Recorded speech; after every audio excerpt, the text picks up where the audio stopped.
जितने भी लोग कथा को श्रवण कर रहे हैं, जो पितरों के लिए सुन रहे हैं, 2 दाना चावल का हाथ में लेकर कथा को श्रवण करने के बाद अपना जो पानी का मटका है, हंडा है, परिंडा है, वो उस हंडे मटके के पास में 2 दाना चावल अपने गोत्र का बोलकर छोड़ दें। उस मटके के पास में, हंडे के पास में, पानी के मटके के पास में, क्योंकि ये पितृपक्ष की कथा।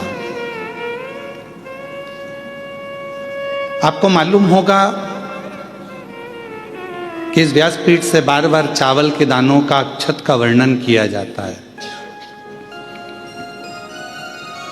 अक्षत एक उजला अन्न है।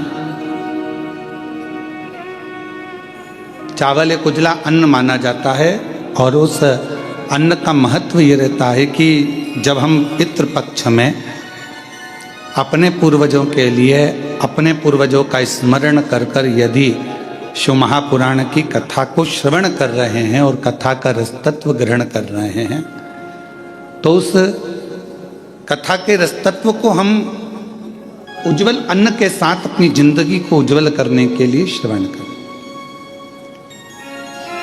अब ये बात तो हमने अक्षत दाने की बोली, जो आस्था चैनल पर टीवी पे कथा सुन रहे हैं उनके लिए, और तुम अगर चावल रख लोगे तो ताली कैसे बजाओगे भजन में?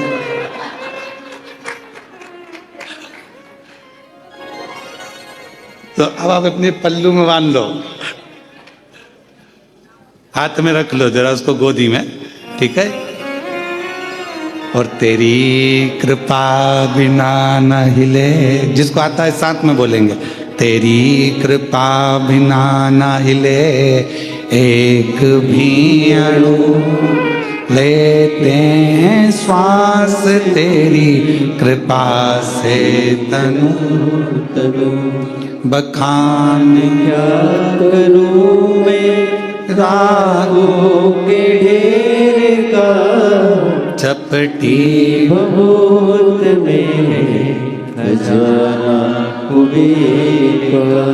हे गंगाधार मुक्ति द्वार ओंकार तू, भोले ओंकार तू, आयो शरण तिहारी शंभु तार तार तू, बखान क्या करूं मैं राहों के ढेर का, चपटी भभूत में खजाना कुबेर का। हे गंगाधार मुक्ति वाली ओंकार तू, भोले ओंकार तू, आयो शरण बिहारी शंभु तार तार। शिव करुणा सागर है, शिव दया सागर है, शिव कृपा सागर है। पहले शिव महापुराण की कथा आपने और हमने बहुत श्रवण करी, सुनिए। पितृपक्ष में भी बहुत श्रवण करी, पर ऐसा क्या क्रम है कि पितरों के पक्ष में जब शिव महापुराण की कथा होती है, पितृपक्ष में जब देवाधिदेव महादेव की यह पवित्र कथा होती है, तो हमारे पूर्वज, हमारे पितृ इस पवित्र कथा का लाभ लेते हैं, कथा को श्रवण करते हैं। एक बात हमने पहले भी कही, आज फिर कहते हैं, देवताओं के लोक में सबसे ज्यादा सुंदर लोक है पितृलोक।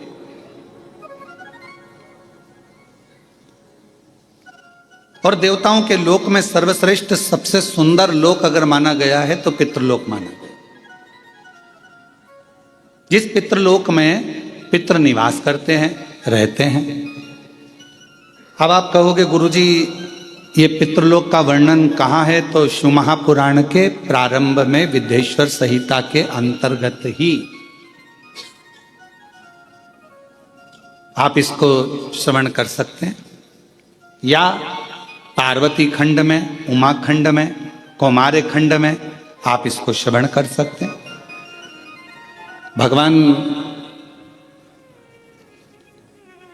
पितृलोक में पितरों की 3 बेटियां हैं, मेना, धन्या और कला। ये कथा अपने को शिव महापुराण में मिलती है। और पितरों की 3 बेटियां बड़े आनंद के साथ में पितृलोक में भ्रमण कर रही।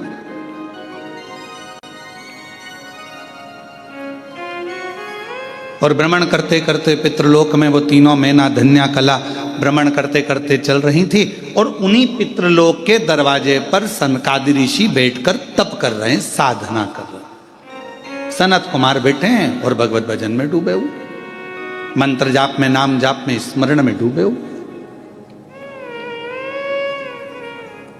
तप साधना में डूबे हुए। थोड़ी देर बाद वहीं से मेना निकल कर जाती हैं। हमारा शास्त्र कहता है कि कोई दरवाजे पर बैठा हो, भोजन की थाली रखी हो, कोई संत साधु बैठा हो, कोई सन्यासी बैठा हो, कोई कथा में बैठा हो, कोई सत्संग में बैठा हो, कोई भजन में बैठा हो, या जिस आसन पर बैठकर हम भगवान की आराधना कर रहे हो, साधना कर रहे हो, उस पर अपना लात, अपना चरण, अपना पांव नहीं लगना चाहिए। जिस आसन पर बैठकर हम भजन करते हैं उस आसन को पांव से नहीं सरकाना चाहिए, उस आसन को पांव से एकाग्रित नहीं करना चाहिए, हिलाना नहीं चाहिए। कई लोग बैठने से पहले अपना बैठने का जो सेटिंग करते हैं तो पहले पांव से, इधर आसन है तो उसे पांव से घसाएंगे। अगर उठाना ही है तो झुककर उठाओ उसको और फिर रखो उसे। पर पांव का प्रयोग आसन में भी नहीं किया जाता, पांव का प्रयोग बासन मतलब बर्तन में भी नहीं किया जाता। पांव का प्रयोग अगर कोई दरवाजे पर बैठकर सत्संग कर रहा है, भजन कर रहा है, कीर्तन कर रहा है, मंत्र जाप कर रहा है, तो उसको अपने पांव का, चरण का कहीं भाग न लगे, उस पर भी ध्यान रखना चाहिए। अब मेना, धन्या, कला पितरों की बेटियां हैं। अब पितरों की बेटियां आराम से निकल रही थी, पर मेना जब निकल कर गई तो उसके जो लहंगा था, अब आज के जमाने में तो इतना भारी तो लहंगा नहीं चलता, पर उस समय पर तो सोना, रतन, माणिक, मोती, हीरा, पन्ना सब लहंगों में जड़ा रहता था। तो जैसे ही मेना निकल कर गई तो उनका जो लहंगा था वो सनत कुमार की जंघा पर लग गया। धन्या निकल कर गई, उनका शरीर का जो वस्त्र था, लहंगा था, वो उनके शरीर पर लग गया। कला निकल कर गई तो भी उनके शरीर पर उसका भाग लग गया। अब चरण तो नहीं लगा पर वस्त्र लगा है। अब जो तप में डूबा हुआ है, साधना में डूबा हुआ है, भजन में डूबा हुआ है, स्मरण में डूबा हुआ है, मंत्र जाप में डूबा हुआ है, नाम जाप में डूबा हुआ है, और मालूम पड़े उसको वो बार बार चोट लगती है तो सनकादि ऋषियों को क्रोध आ गया। और सनत कुमारों में क्रोध आया और क्रोध आकर उन्होंने कहा कि तुम पितृलोक में पितरों की बेटियां हो और पितरों की बेटियां होकर और तुम जो है हमको लात मारती हुई या हमको अपने वस्त्र का भाग छुआते हुए जा रही हो। हम तुम्हें श्राप देते हैं कि तुम पितृलोक छोड़कर मृत्यु लोक में जाओगी और तीनों पृथ्वी पर जाकर भ्रमण करोगी। तीनों ने चरण पकड़ लिए। आप कृपा करिए सनत कुमारो, सनकादि ऋषियों कृपा करिए, करुणा करिए। तब पितरों ने आकर क्षमा मांगी। तब उन्होंने कहा कि तुम 3 देवियों की गोद में 3 देवियां खेलेंगी जो जगत का कल्याण करेंगी। मेना की गोद में पार्वती जी खेली, धन्या सुनैना जी बनी जिनकी गोद में माता जानकी जी खेली, कला कीर्ति बनी जिनकी गोद में स्वयं राधा जी खेली। ये 3 देवियां तीनों की गोद में खेल रही।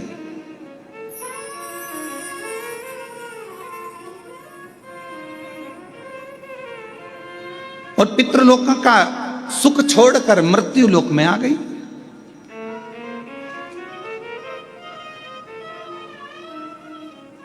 तो कहा सभी लोकों में देवियां कहती हैं, मेना कहती है, धन्या कहती है, कला कहती है। इन तीनों देवियों का कहना है हमें पितृलोक से जाना नहीं है, हमारा पितृलोक हमें अति प्रिय है, अति प्रिय। और ये सत्य है।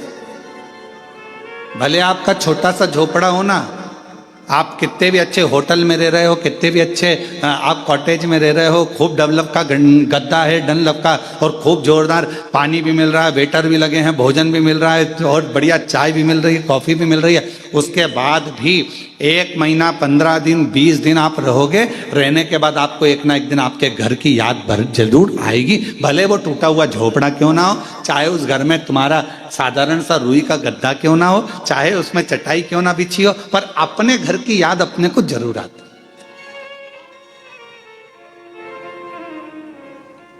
अब तुम लोगों को आई कि नहीं आई वो हमको नहीं मालूम, पर ये तो निश्चित है कि अपने घर की याद अपने को आती।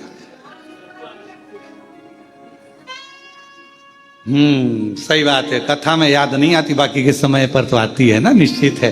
तो भले कितने भी वीआईपी कॉटेज में रह लो, भले तुम कितने भी आनंद के साथ रह लो, पर घर की याद जरूर। तो मैना धन्या कला तीनों देवियां पृथ्वी पर भ्रमण करती हुई कहती हैं हमें पितृलोक की याद आती है। पितृलोक हमारा लोक सर्वश्रेष्ठ है, और ये सत्यता है। पितृलोक क्यों श्रेष्ठ है, तो माता मैनावती से पूछा गया।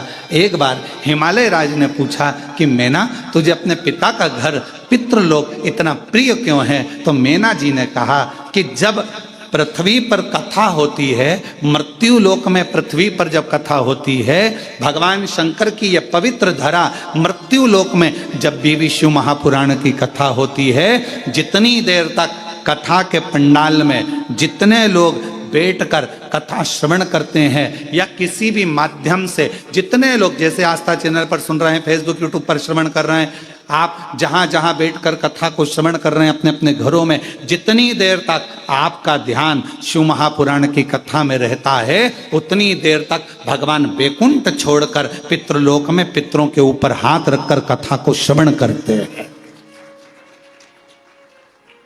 अब आप लोग जितने लोग बैठे हो, आपके पूर्वज, आपके दादा परदादा 71 पीढ़ी में, कोई महिला है, बेटी है, उसकी 71 पीढ़ी, कोई पुरुष है उसकी 71 पीढ़ी। तो जितने लोग भी इस आस्था चैनल पर कथा को सुन रहे हैं, फेसबुक यूट्यूब पर कथा को श्रवण कर रहे हैं, या बेलूर की इस पवित्र घृष्णेश्वर महादेव की इस पवित्र हॉल में बैठकर इस कथा को श्रवण कर रहे हैं, आप जितने भी सुन रहे हैं, आपके पूर्वज, आपके पितर, आपके देवता, आपके दादा परदादा 71 पीढ़ी में जहां कहीं पर भी होंगे, वो पितृलोक में जब बैठे रहेंगे, आप कथा श्रवण कर रहे होंगे, उस समय पर भगवान देव अधिदेव महादेव, भगवान नारायण और भगवान ब्रह्मा, इंद्र, 33 कोटि देवता पितृलोक में जब तक आप कथा सुनते हो, उतनी देर तक वो पितृलोक में हमारे पूर्वजों के पास उनके कंधे पर हाथ रखकर ऐसे श्री शिव महापुराण की कथा को श्रवण करते हैं और वर देते हैं।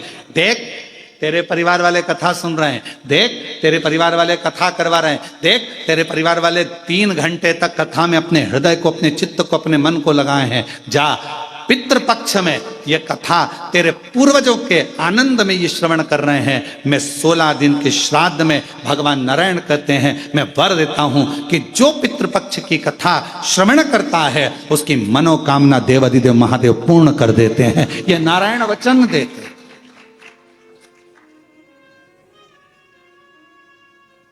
और तेरी कृपा बिना ना हिले एक भी अणु, लेते हैं श्वास तेरी कृपा से करूं। ये प्रभु कृपा, ये शिव कृपा, कहीं ना कहीं परमात्मा की बड़ी, जब कथा नहीं आ रही थी, अभी ऑनलाइन कथा नहीं चल रही थी और अधिक बारिश हो रही है, जलवृष्टि बहुत ज़्यादा है जगह जगह पर, जहाँ जहाँ कथा होना थी, भीलवाड़ा होना थी, एक गुजरात होना थी, एक हिमाचल होना थी, और इतना पानी इतना पानी इतना पानी। तो उनको देखते हुए कि किसी को जनहानि ना हो, कोई आए कथा में और किसी को तकलीफ ना हो, इसलिए समितियाँ उस कथा को रोकते रोकते फिर इस कथा को ऑनलाइन पर लेकर आई, जिससे आप सभी इस कथा का रसतत्व अपने घर बैठकर कर सके, श्रवण कर सके। ये पितृपक्ष है। 16 दिन है राजा कर्ण के, जिसने अपनी जिंदगी में खूब दान दिया है। कहते हैं कर्ण जैसा दानी संसार में नहीं हुआ है। एक बार स्वयं अर्जुन ने कह दिया था कि राजा कर्ण को इतना दान, लोग बस दानवीर कहते हैं, दानवीर कर्ण कहते हैं, दानवीर कर्ण कहते हैं। मैं भी तो दान करता हूं, तो मेरा नाम भी तो दानवीर अर्जुन होना चाहिए, दानवीर युधिष्ठिर होना चाहिए, दानवीर भीम होना चाहिए।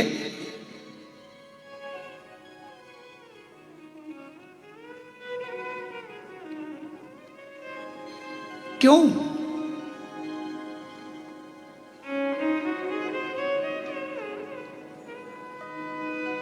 देखो, रोटी बनी, गाय को दे दी, एक दान ये हुआ। और दूसरा दान कौन सा है? बहुत देर से गाय दरवाजे पर खड़ी है और तुम्हारे डब्बे में रोटी नहीं है,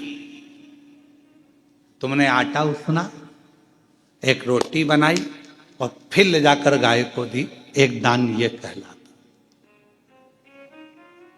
बेटा रोता है, बच्चा चिल्लाता है, माँ भूख लगी है, माँ भूख लगी है, भोजन दो, भोजन दो। माँ कैसे भी तैयार कर कर उसको भोजन दे देती है। ये माँ की वात्सल्यता। आपका प्रेम कब झलके? जैसे ये कथा यहां वेरुल में नहीं होती, ये कथा होना थी ऑनलाइन सीहोर से, कुबेरेश्वर बाबा के धाम से, पर हितेश लगे रहे, नहीं गुरुजी आप आओ, मैं व्यवस्था करता हूँ, मैं बेलरुल जाता हूँ, मैं जाऊँगा और वहाँ कृष्णेश्वर महादेव में बाबा की कथा हो और बाबा इस कथा को पितृपक्ष में श्रवण करें, आप तो आओ, आप तो आओ। तो ये एक फॉर्मेलिटी पूरी करना एक अलग बात हो जाता है कि एक बार कह दिया, और एक वो हो जाता नहीं साहब आना तो पड़ेगा ही। हम तो बस यही कहते हैं कि शंकर जी के साथ में फॉर्मेलिटी पूरी मत करो। शंकर जी के मंदिर में जाकर एक लोटा जल चढ़ाकर फॉर्मेलिटी पूरी नहीं करना है। शंकर जी को जब जल चढ़ाओ और वापिस लौट कर आओ तो नंदी से कहकर आना, आज शाम को इंतजार करूंगी, भोलेनाथ को लेके मेरे घर आ जाना। तो प्रबलता, तो प्रकरता। अब मालूम पड़े अपन तो केवल फॉर्मेलिटी अदा कर रहे हैं, मंदिर पहुंच गए और जाकर बाबा को जल चढ़ा दिया और बाबा जी से कह दिया बाबा मेरा दुखड़ा है काट देना, बाबा मेरी तकलीफ है काट देना। नहीं, थोड़ा बाबा के पीछे पकड़ना पड़ेगा, थोड़ा बाबा को कहना पड़ेगा, थोड़ा जोर से कहना पड़ेगा कि भोला सब दुख काटो मारा, ओ भोला सब दुख काटो। शिव शंकर जपूं तेरी माला, भोले बाबा जपूं तेरी माला, भोला सब दुख काटो, ओ भोला सब दुख काटो। थोड़ा जाकर विनय करना पड़ेगा, थोड़ा पकड़ना पड़ेगा बाबा को, हाला हजूर पकड़ना पड़ेगा। मैंने सुना है ब्रह्मलोक में तू नहीं रहता, मैंने सुना है वैकुंठ लोक में तू नहीं रहता, मैंने सुना है इंद्रलोक में तू नहीं रहता, मैंने सुना है गरुण वरुण लोक में तू नहीं रहता। मेरा शंकर तू तो पृथ्वी पर रहता है ना, मृत्यु लोक में रहता है ना। जब मृत्यु लोक में रहता है तो मेरा तो पड़ोसी हुआ ना। और वैसे भी छत्रपति संभाजी नगर वालों को तो कह देना चाहिए कृष्णेश्वर महादेव हमारे पड़ोसी हैं, हमारे पड़ोसी है। नासिक वालों को कह देना चाहिए हमारे पड़ोसी हैं त्र्यंबक बाबा। धूलिया वालों को कह देना चाहिए अरे क्या बात कर रहे हो कृष्णेश्वर महादेव, वो तो हमारे पड़ोसी हैं, हमारे पड़ोस में रहते हैं। अब पड़ोसी से रिश्तेदारी कैसी बनाना है तुम्हारे ऊपर निर्भर करता है। तुम अगर पड़ोसन को चाय वाय पिलाओगे अच्छे दमदारी से, उससे अच्छा प्रेम भाव रखोगे तो पड़ोसन भी तुम्हारी दुख की घड़ी में आके खड़ी हो जाएगी और कह देगी चिंता मत करो मैं खड़ी हूं ना, तुम तो तुम्हारी शादी ब्याह करो, बाकी का सब सामान मैं संभाल लूंगी। और पड़ोसन कहीं कहीं इतनी अच्छी होती है कि सब संभाल लेती है, तुम जाओ तुम पार्टी करो मैं सब संभाल लूंगी, सब संभाल लूंगी, सब संभाल लूंगी। और कहीं कहीं की पड़ोसन ऐसी होती है कि तुम जाओ पार्टी में मैं सब ले जाऊंगी। तो कहीं कहीं की ऐसी भी हो सकती है कि ले जाए उठा के।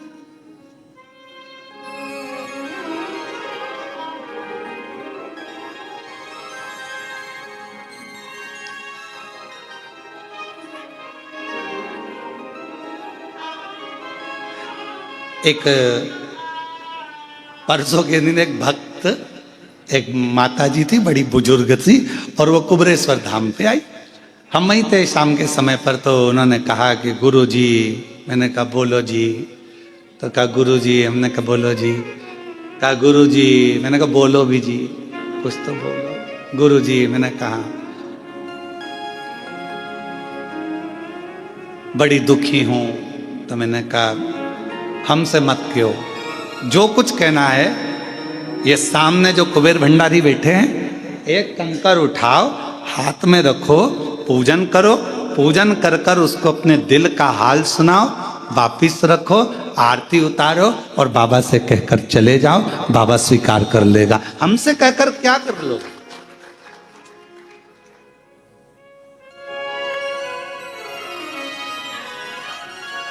हमसे कहकर क्या करो?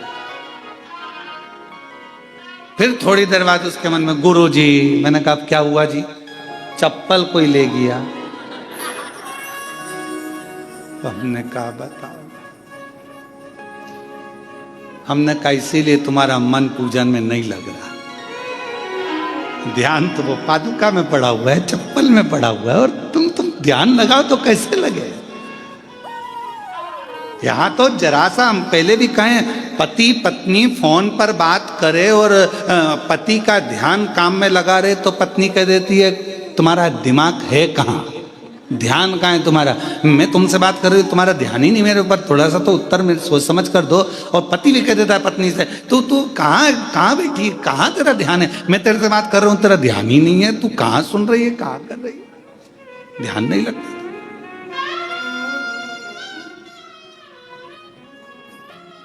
और मैंने तेरे ही भरोसे बाबा, तेरे ही भरोसे हवा बिच उड़ती जावांगी, बाबा डोर हत्तो छड़ी ना मैं कटी जावांगी, भोले मैं तेरी शंभो मैं तेरी। तो हमारा और आपका ध्यान का ये उसी में कहा गया, जैसे एक स्टूडेंट उन बैठे थे बहुत सारे, एक टीचर ने एक स्टूडेंट को खड़ा करा, बेटा खड़े हो जाओ। जी सर। बोलिए केले के फायदे बताओ। तो उसने कहा सर केले का फायदा ये होता है कि उससे हड्डी मजबूत हो जाती है, और केले के छिलके का फायदा ये होता है कि उससे हड्डी वापस टूट जाती है। टीचर ने कहा बेटा नीचे बैठ जाओ।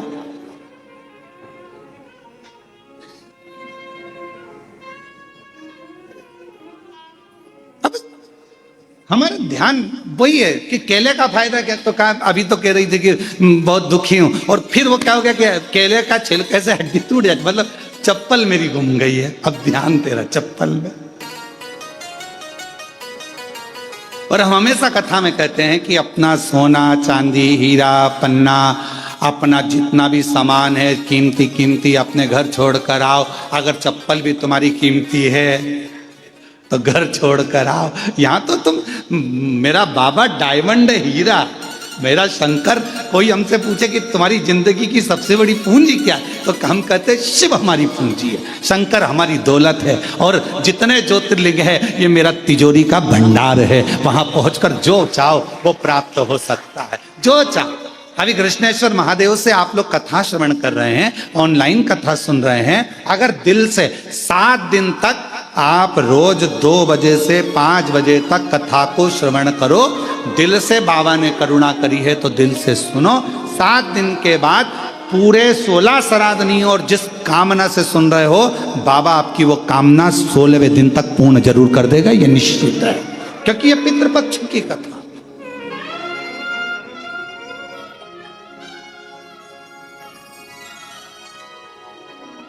पितृपक्ष की कथा मतलब पितरों के भाव से, पितरों के कल्याण हेतु, पितरों के सुख हेतु भगवान शंकर के पुत्र स्वयं गणेश जी महाराज के नाना जी के सुंदर आनंद में ये कथा हो रही, क्योंकि मां पार्वती के पुत्र गणेश और पार्वती के पिताजी हैं पितृ, तो गणेश जी के हो गए नाना नानी।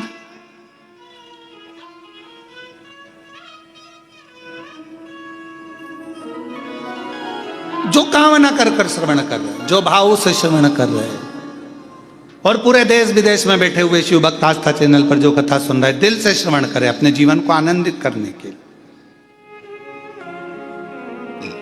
पितृलोक बड़ा सुंदर और बड़ा सुंदर पितृलोक, उस पितृलोक का आनंद भी दूसरा। तो मन नहीं लग रहा हमारा, मन नहीं।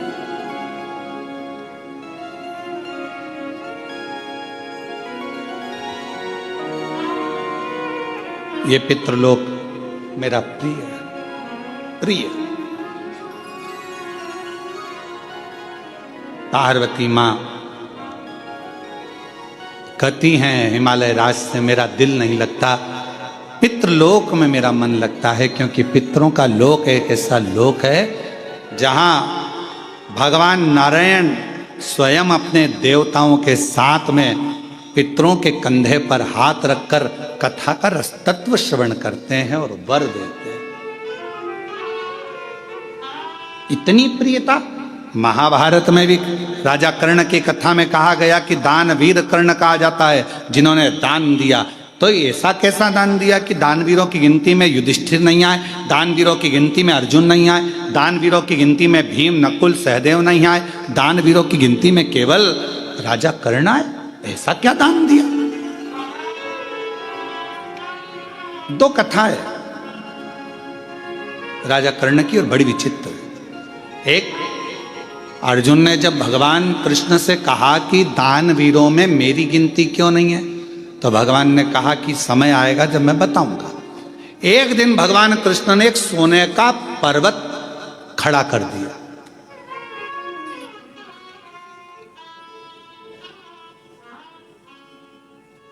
और भगवान कृष्ण ने अर्जुन से कहा, अर्जुन ये सोने का पर्वत है, मेरा मन कह रहा है कि तू एक काम कर, तू सबको सोना दान कर, तेरे हाथों से जा भर भर के दान कर।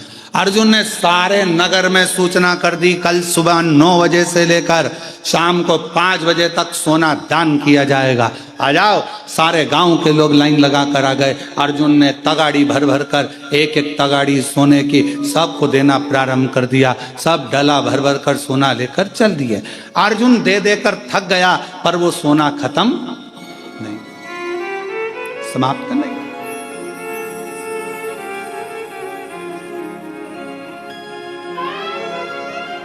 अर्जुन ने भगवान द्वारकानाथ से कहा कि प्रभु अब मेरा दान करते करते मैं तो थक गया, मैं सोना दान नहीं करूंगा। भगवान ने पूछा ठीक है। भगवान ने कर्ण को बुलाया, कर्ण ये सोने का पहाड़ है, दान करना। कर्ण ने सूचना करवा दी सारे नगर में, कल सोना वितरण होगा, आ जाना और ले जाना। सारे की सारे आ गए, खड़े हो गए।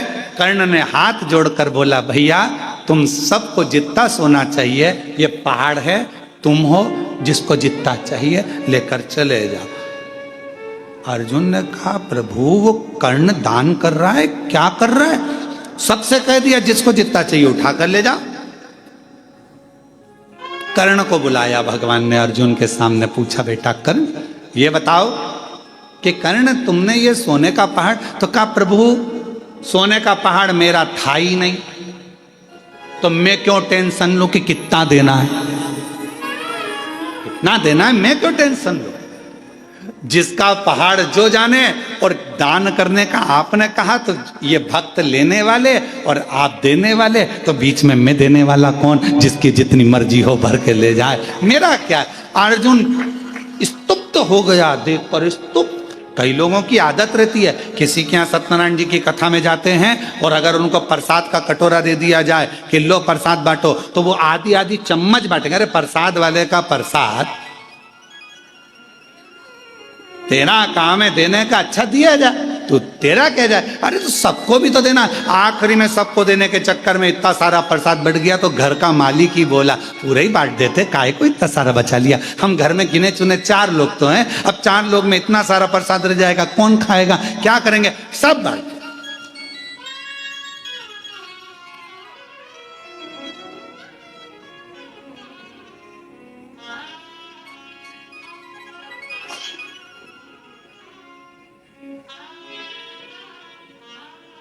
हमारे यहाँ बाबा के धाम में, कुबेरेश्वर धाम में एक नियम है, नुक्ति बनी, नुक्ति जानते हो ना, बूंदी, नुक्ति वही जो पेट में दुखती, ज्यादा खा लो तो बूंदी बने, तो नुक्ति बूंदी बनती है। कभी कभी खोपरा पाक बन जाता है, कभी बेसन चक्की बन जाती है, कभी सीरा हलवा बन जाता है। तो धाम पर जब बनता है तो हमारे जो भंडारी हैं वो भंडारी जी पूछते हैं, कहले गुरु जी इतना सारा बना है और बाद में शाम के लिए इतना अपन निकाल देते हैं। हमने कहा शाम किसने देखी, शाम किसी ने देखी है क्या? क्या भरोसा जिंदगी का, अभी बना है ना, खिलाओ। तो शाम, हमने कहा शाम को तुम अच्छे रहे, अपन अच्छे रहे और बन जाएगा, वापिस बनाएंगे, सामान कहीं जा रहा है क्या, तुम तो खिलाओ। अब व्यक्ति सोचे कि कहाँ विचार करें, कहाँ विचार करें। आप सबको मालूम होगा एक लोमश ऋषि की कथा आती है। लोमश जी, उनके शरीर का एक बाल टूटता था। सबसे ज्यादा पृथ्वी पर रहने वाले अगर कोई ऋषि हैं तो लोमश ऋषि हैं। फिर भी उन्होंने अपना झोपड़ा नहीं बनाया, अपना घर नहीं बनाया। अगर तुमको मालूम पड़ जाए कि तुम 500 साल जिए हुए, सबसे पहले तुम कहोगे 500 साल में जियोगी, 500 साल बनाओ, जरा जोरदार अच्छा महल बनाओ, जोरदार कालीन बिछाओ। 500 साल रहना है तो मकान तो अच्छा होना चाहिए ना, गाड़ी भी जोरदार होना चाहिए, बंगला जोरदार होना चाहिए। अब तुम सबको मालूम है कि 100 साल नहीं जी रही आज का आदमी, 70-80 में कम निपट जाओ, कौन सा भरोसा है। पहले तो फिर भी सोचा जाता था कि 100 साल तक जिएगा, आज के जमाने में तो कोई भरोसा ही नहीं है कि कब निपट जाएगा। और आजकल तो नई बीमारी, वो अटैक ऐसा हो गया है, हार्ट अटैक, बेचारा कहीं का जिम कर रहा है तो ही आ जाता है, कहीं का खाना खा रहा है तो आ जाता है। अभी एक हमें कोई ने बताया था, आशीष ने, कि एक तमिलनाडु में एक पति पत्नी की शादी हुई और दोनों शादी करके घर के अंदर आए। पहली विदाई बहू की हो रही थी और पत्नी को अटैक आ गया। मालूम पड़ा पति को सूचना मिली, पति को भी अटैक आ गया, दोनों ही निपट गए। श्वास रुक जाएगी चलते चलते, क्षमा बुझ जाएगी चलते चलते, दम निकल जाएगा रोशनी का, क्या भरोसा है इस जिंदगी का, क्या भरोसा है इस जिंदगी, इस जीवन का क्या भरोसा है, इस जिंदगी का क्या भरोसा है, जरा विचार करिए।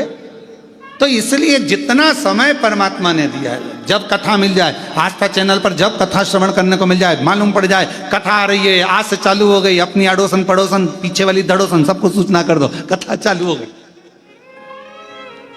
भरोसा किसको?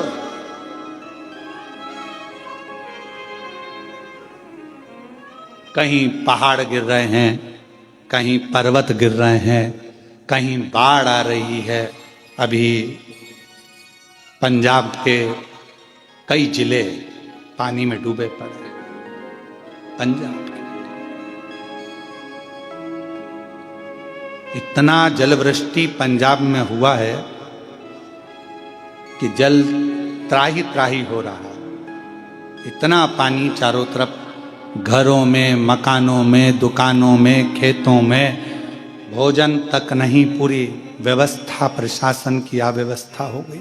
इतना पानी, पानी कौन संभाले, कैसे संभाले? आज पंजाब की स्थिति देखकर पंजाब में निवास करने वाले सभी शिव भक्तों को इतना जरूर कहूँगा, मेरा देव अधिदेव महादेव जल्दी से जल्दी सब बागडोर अच्छे से संभाले और जो भी भरा हुआ स्थान है पानी से पंजाब का, वो सब खाली होकर बड़े प्रेम से सभी सुरक्षित रहें। सबकी रक्षा मेरा कृष्णेश्वर महादेव, मेरा काल अधिपति महाकाल बाबा, मेरा कुबेर भंडारी करे। और पंजाब के जितने भी शिव भक्त जो शिव कथा को सुनते आए हैं, अगर आपके क्षेत्र में पानी नहीं है तो हाथ जोड़कर निवेदन करूंगा कि जिन जिन क्षेत्रों में पानी भरा पड़ा है वहां पर शंकर भगवान का नाम लेकर आप विठलेश सेवा समिति की ओर से, कुबेरेश्वर बाबा की ओर से वहां भंडारे चलाएं, भोजन कराएं, बच्चों को वस्त्र की व्यवस्था करें। हमने भी पंजाब में भटिंडा में वहाँ के भटिंडा के मेयर महोदय के पिताजी अमरजीत सिंह जी से बात करी 2-3 बार। उनको हमने एक ही बात कही, आप जब कहेंगे श्री विठलेश सेवा समिति पंजाब के लिए चावल कहें तो ट्रकों में भरा कर चावल भेज दिए जाएं, आटे का बोलें तो आटा भरा कर भेज दें। और अगर जो बच्चे हैं, क्योंकि बेटियां हैं, कुबेरेश्वर धाम बाबा कुबेर भंडारी का धाम, कुबेरेश्वर धाम प्रत्येक बेटियों का मायका है। और जितने भी पुरुष वर्ग हैं उनका ससुराल है, बच्चों का ननिहाल है। तो इस मायके से जब आप कहोगे हम ट्रक भरकर कपड़े, ट्रक भरकर अनाज जब चाहो जब भेज दो। विठलेश सेवा समिति और कुबेरेश्वर धाम परिवार आपके साथ हमेशा खड़ा हुआ है। ये कुबेर भंडारी आपका पिता का घर है, मायका है, मायका। हमने भटिंडा के मेयर महोदय को सूचना दी है कि जब जरूरत पड़े आप सूचना करें, ट्रक भराकर कपड़े बच्चों के पहनने के, मेरी जीजियों के लिए, मेरे जीजाओं के लिए पहनने के वस्त्र आदि, कम्बल, रजाई, जो कहो वो यहाँ से विठलेश सेवा समिति सीहोर कुबेरेश्वर धाम भेज दे दिल से। और ये समिति, विठलेश सेवा समिति, ये कुबेरेश्वर धाम परिवार सब बहन बेटियों का मायका है। बिल्कुल बेझिझक अगर कोई को भी कुबेरेश्वर धाम से कुछ भी अगर ऐसा लगता है तो जरूर आप धाम पर सूचना करें। सब हमने मेयर महोदय को इस चीज की सूचना पंजाब में दी है। और जब जरूरत पड़े तब कुबेरेश्वर धाम आपके लिए खुला हुआ, खुला हुआ। और घबराना नहीं बिल्कुल भी पंजाब वालों, रत्ती भर भी घबराना नहीं। वाहेगुरु जी आपके साथ हैं, मेरे भोलेनाथ आपके साथ हैं, और पूरा भारत आपके साथ है, पूरा भारत आपके साथ। बिल्कुल नहीं घबराना, बच्चों को हौसला देना, कोई बात नहीं। पानी में अगर घर चला, पानी में अगर दुकान गई है, टेंशन नहीं लेना, बाबा वाहेगुरु जी सब अच्छा करेंगे, भोलेनाथ जी सब अच्छा करेंगे, सब अच्छा, चिंता ना करें। शिव शिव है, जीवन का कोई भरोसा नहीं, कोई भरोसा। और हम तो बाबा के भरोसे चलते हैं, हम तो बाबा के भरोसे चलते हैं। ये दुनिया वाले जलते हैं, ये दुनिया वाले जलते हैं, हम तो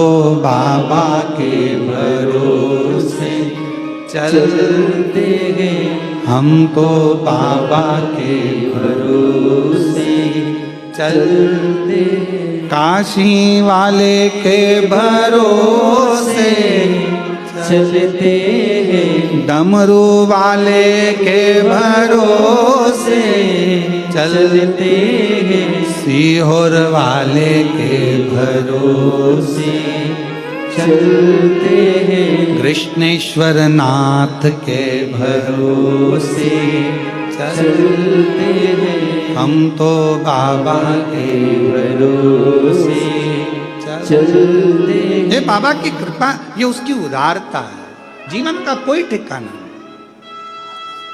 पहली कथा राजा कर्ण की कर रही है कि ये सोने का पहाड़ है, तुम लेने वाले वो देने वाला, मैं बीच में क्यों पढ़ूं कि एक तगाड़ी दूं कि 2 तगाड़ी दूं, जिसकी मर्जी उतना ले जा। हमने हितेश नारखेड़े जी से कहा कि कथा के यजमान कौन बनेगा, तो हितेश नारखेड़े जी बोले पहले तो कृष्णेश्वर महादेव बनेंगे। ठीक, हमने कहा नहीं वो तो बन गए, फिर पूजन में कौन बैठेगा, तो कि एक पिताजी बैठ जाएंगे, एक हमारे ससुरा जी बैठ जाएंगे। तो हमने कहा ये भी अच्छी बात।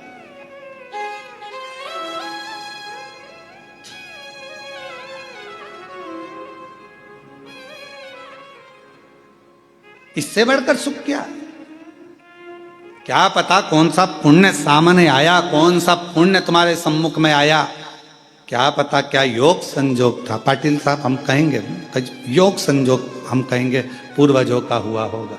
नारखेड़े जी कुछ योग संजोग पूर्वजों का हुआ होगा, जो ये कथा बैरुल की पवित्र धरा पर हो रही है, ये उसकी कृपा और यजमान के रूप में आप ये उसकी। और मेरी जितनी जीजियां बैठी हैं यहाँ पर, पता नहीं आपको सूचना कैसे मिल गई वो तो हमको नहीं मालूम, पर ये जरूर है कि आप लोग आए हो तो कुछ प्रभु कृपा से होगा।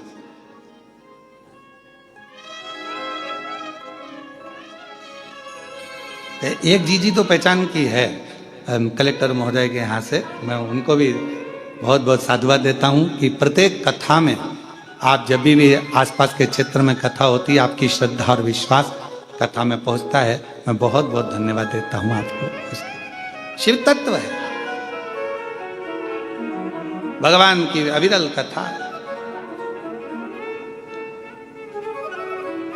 और महाराज राजा कर्ण की दूसरी कथा कर रही है।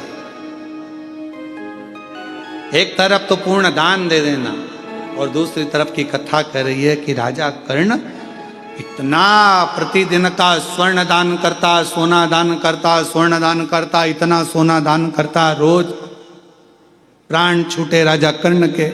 गया ऊपर, सोने की कचौड़ी, सोने की पूड़ी, सोने का पानी, सोने की जलेबी, सोने का भजिया और सोने का भाजी बड़ा और सोने का ही बड़ा पाव, सब सोने का मिला खाने को। तो राजा कर्ण बोला, मैं सोना कैसे खाऊं, मैं ये सोना कैसे खाऊं, ये मेरे बस का नहीं है सोना खाना, मुझे अन्न दीजिए। अन्न का दान करा तुमने राजा कर्ण, तुमने अन्न का दान नहीं करा इसलिए तुमको अन्न खाने को नहीं मिला।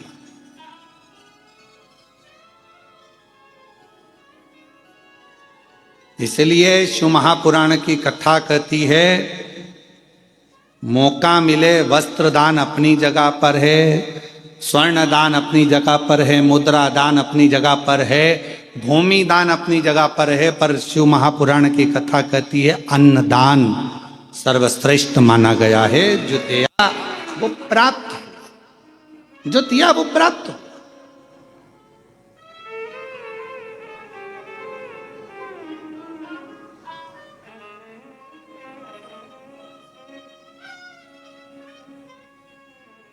अन्न से बड़ा कुछ दान है ही नहीं। भूखे को भोजन, प्यासे को पानी, जय बाबा बर्फानी। भूखे को भोजन कराए, प्यासे को पानी पिलाए और शिव जी का नाम ले, बाबा बर्फानी का जय जयकार होता ही क्यों? भूखे को भोजन, प्यासे को पानी, जय बाबा बर्फानी।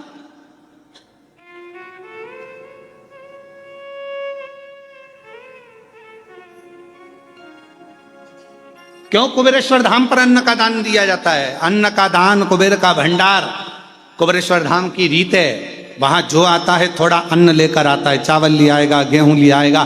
जो कुबेरेश्वर धाम पर आता है वो थोड़ा थोड़ा अन्न लेकर आता है। भले आधा किलो लाया, 1 किलो लाया, पर कुबेरेश्वर धाम में आया तो के अन्न का दान और कुबेर का भंडार मत दिया और वहां लिया, घर पहुंचते पहुंचते प्राप्त हो जाता।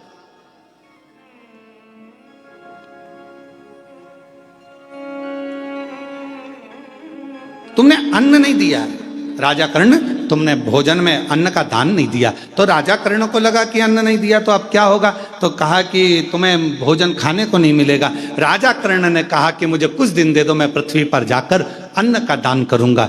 राजन, अभी तो तुम्हारा शरीर जला नहीं है, अंतिम संस्कार नहीं हुआ, तुम्हारी माँ कुंती वहीं बैठी हुई है, तेरे शरीर को नहीं जलने दे रही है, तो चिंता मत कर, जा हम तुझे वापिस जीवित करते हैं। जाकर तुझे 16 दिन दिए हैं, 16 दिन में तू जितना दान कर सकता है अन्न का उतना कर ले।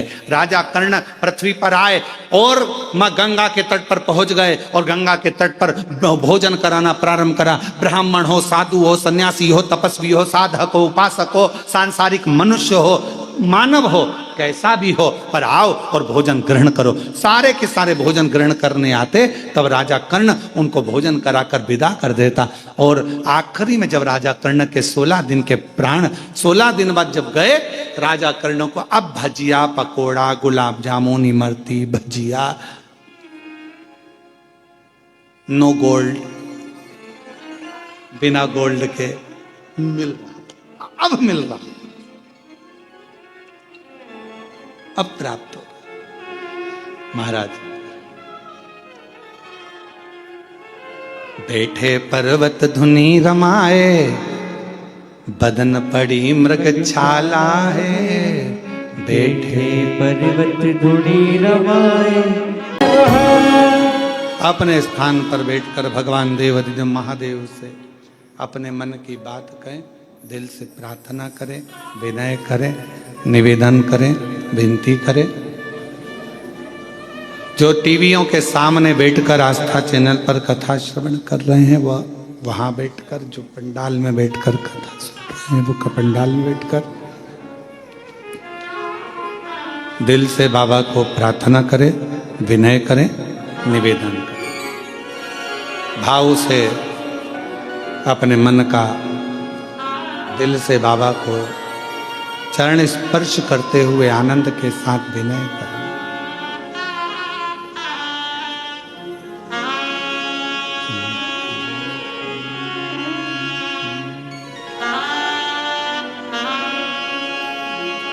श्री शिवाय नमस्तुभ्यं। श्री शिवाय नमस्तुभ्यं। श्री शिवाय नमस्तुभ्यं। श्री शिवाय नमस्तुभ्यं। श्री शिवाय नमस्तुभ्यं। भोला सब दुख काटो हमारा, ओ भोला सब दुख काटो हमारा। शिव शंकर जपूं तेरी माला, भोले बाबा जपूं तेरी माला। भोला सब दुख काटो हमारा, ओ भोला सब दुख काटो हमारा। वेश है मंगल मंगलकारी, वेश है मंगल मंगलकारी। शमशान वासी हमारा, शमशान वासी हमारा। ओ भोला सब दुख काटो हमारा, ओ भोला सब दुख काटो हमारा।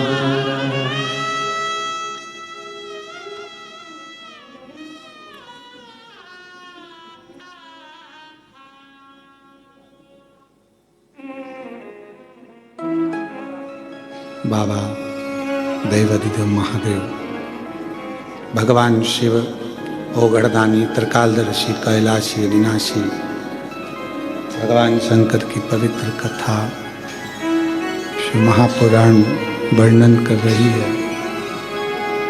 शिव तत्व कह रहा है, भगवान शंकर की कथा कर रही है। भगवान देवाधिदेव महादेव का पवित्र चरित्र वर्णन कर रहा है। कर्ण के 16 दिन 16 श्राद्ध के रूप में आज भी गिने जाते हैं। पितृपक्ष के अंतर्गत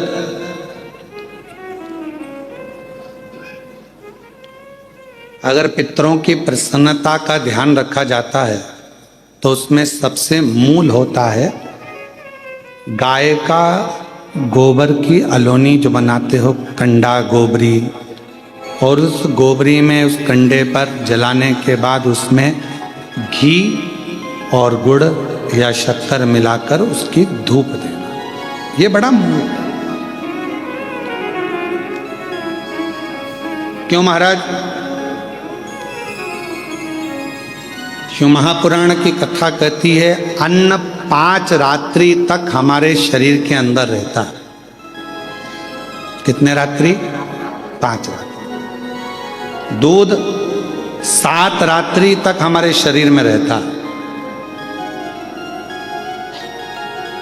और दही 20 रात्रि तक हमारे शरीर में रहता है।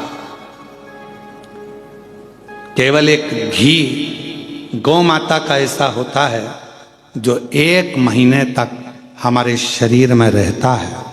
इसलिए सनातन हिंदू धर्म में, हमारे सनातन धर्म के अंतर्गत श्राद्ध पक्ष में 16 दिन गाय का गोबर का जो कंडा होता है, गोबरी, उस कंडे को जलाकर उसके अंदर घी और गुड़ का धूप दिया जाता है और वो धूप हमारे पितरों की तृप्ति का केंद्र बनता है। तृप्ति का। कई लोग कहते हैं गुरुजी ये धूप देना जरूरी होता है क्या? पितरों के लिए क्या कंडा जलाकर, गोबरी जलाकर उसमें घी शक्कर या घी गुड़ छोड़ना जरूरी होता है? जरूरी है।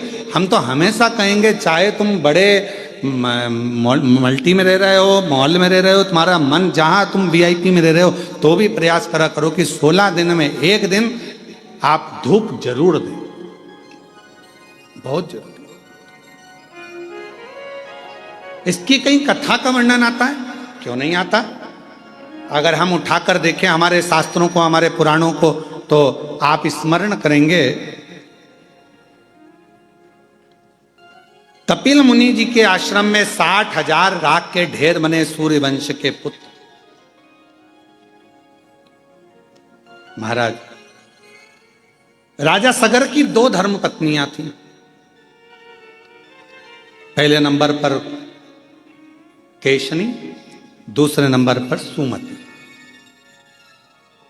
और राजा सगर की 2 धर्म पत्नियां हैं। उसमें से राजा सगर की पहली पत्नी केशनी से 60,000 बेटों ने जन्म लिया।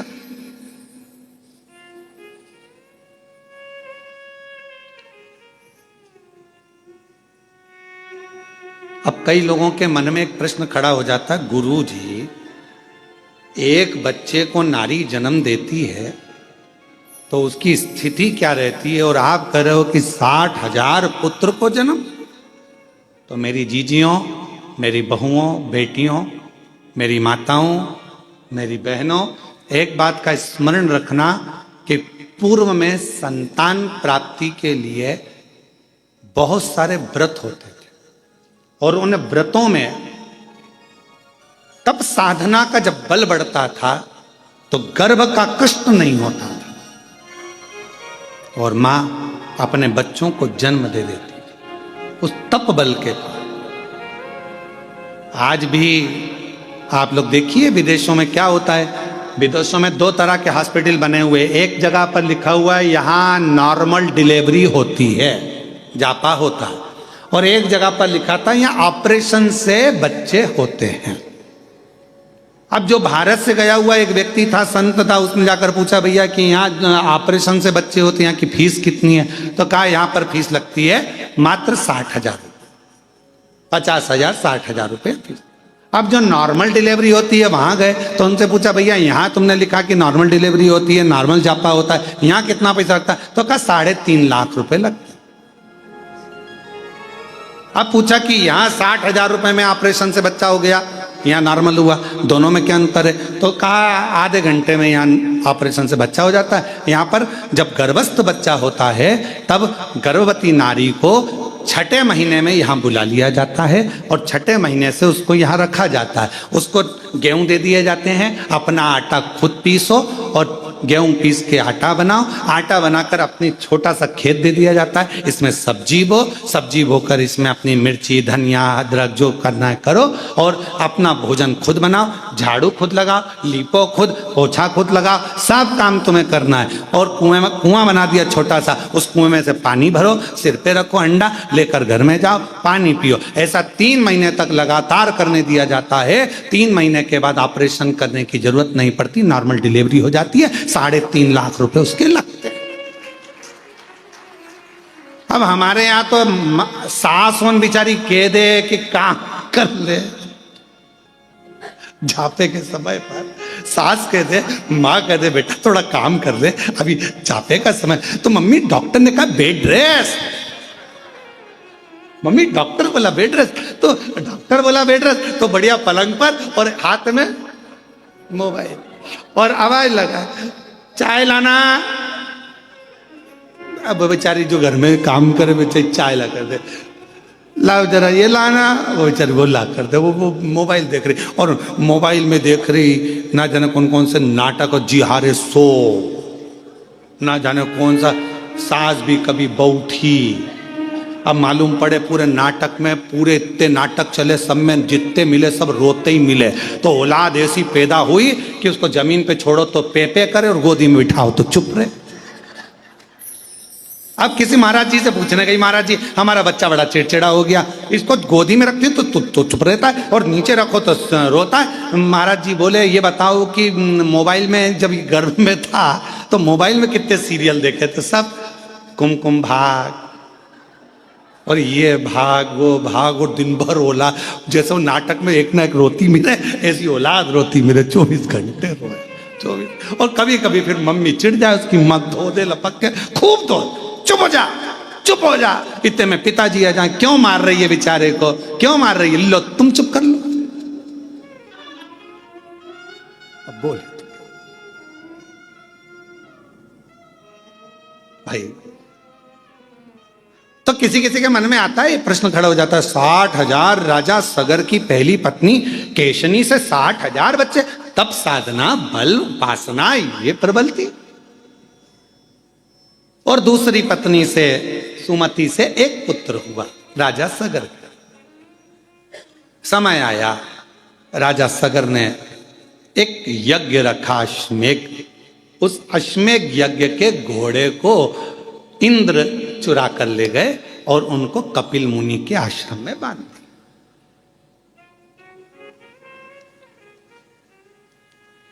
अब आपके मन में फिर अगला प्रश्न आएगा, क्या देवता ऐसे होते थे कि दूसरे के घोड़े चुरा के दूसरी जगह बांध दिया? बहुत ध्यान रखना, ईर्ष्या एक शब्द ऐसा है जो किसी को भी बढ़ते हुए नहीं देख सकता। आप उन्नति की सीढ़ी पर चढ़ोगे, आपको वो देख नहीं पाएगा। ईर्ष्या, ईर्ष्या एक शब्द ऐसा है जो किसी को बढ़ता हुआ नहीं देख सकता। इसके पास गाड़ी कैसे आ गई, इसका बंगला कैसे बन गया, ये इतने ऊंचे पद पर कैसे पहुंच गया, इतनी अवधि कैसे हो गई, इतना प्रतिष्ठा कैसे हो गई, इतना नाम कैसे चल रहा है, इतना दौलत कैसे आ गया, इतना धन कैसे आ गया, इतना वैभव कैसे आ गया। ये ईर्ष्या व्यक्ति के भीतर पनपती रहती, ईर्ष्या। और फिर निवेदन है, दूसरे को कोई मतलब नहीं है, सबसे ज्यादा तकलीफ अपनों को होती है। ये ईर्ष्या अपनों को तकलीफ देती। तो क्या करना चाहिए? लोग जलेंगे, ईर्ष्या करेंगे तो क्या हम गाड़ी में नहीं घूमें? लोग जलेंगे, ईर्ष्या करेंगे तो हम क्या खाना नहीं खाएं? लोग जलेंगे, ईर्ष्या करेंगे तो क्या हम कथा नहीं सुने? आप रोज रोज कथा सुन लो। अभी आस्था चैनल वाले एक कोई दिखाएं बार बार बार बार, हमारे को छोड़ के एक को दिखाए, और तुम घर पे जाके जब आस्था चैनल पर कथा सुनना चालू करो और उत्तर में बताओ इसी इसको दिखा रहा, मेरे को दिखाया नहीं, मैं तो बैठी थी आगे बैठी और मुझे दिखाया ही नहीं, तो भीतर ईर्ष्या आ जाए। ईर्ष्या बड़ी विचित्र, बड़ी विचित्र।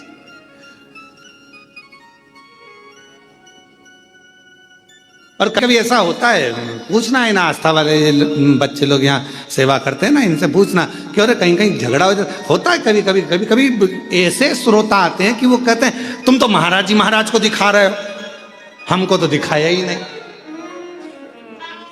कई बार ऐसा भी हो जाता। अब ईर्ष्या, इंद्र ने घोड़ा लिया अश्वमेध यज्ञ का, उसको कपिल मुनि के आश्रम में बांध दिया।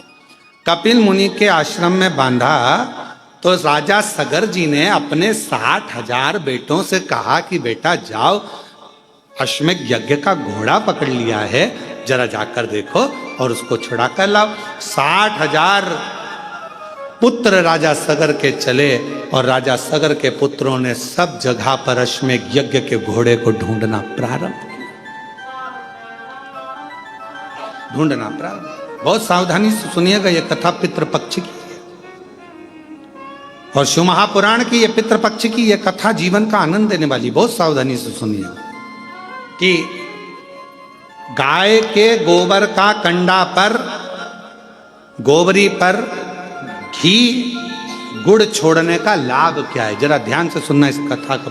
बड़ी विशेष कथा है और प्रत्येक व्यक्ति को पितृपक्ष में सुनना चाहिए इस कथा को। हम तो कहेंगे प्रत्येक व्यक्ति।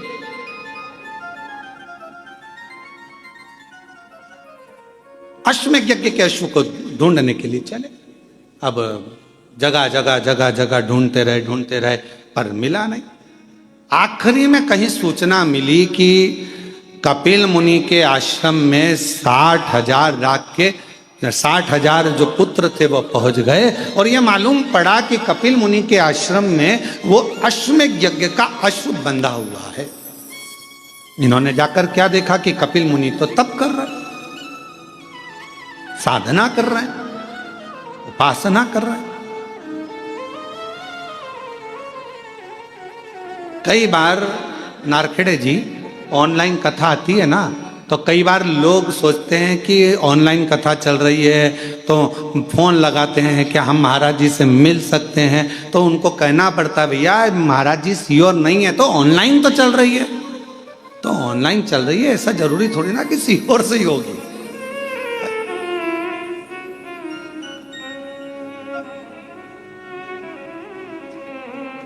अब ऑनलाइन कथा कहां से हो रही, तो भैया बताना कृष्णेश्वर धाम में बेरुल से हो रही है, पर निवेदन है तुम मत आना। निवेदन तुम अपने अपने घर से सुनना।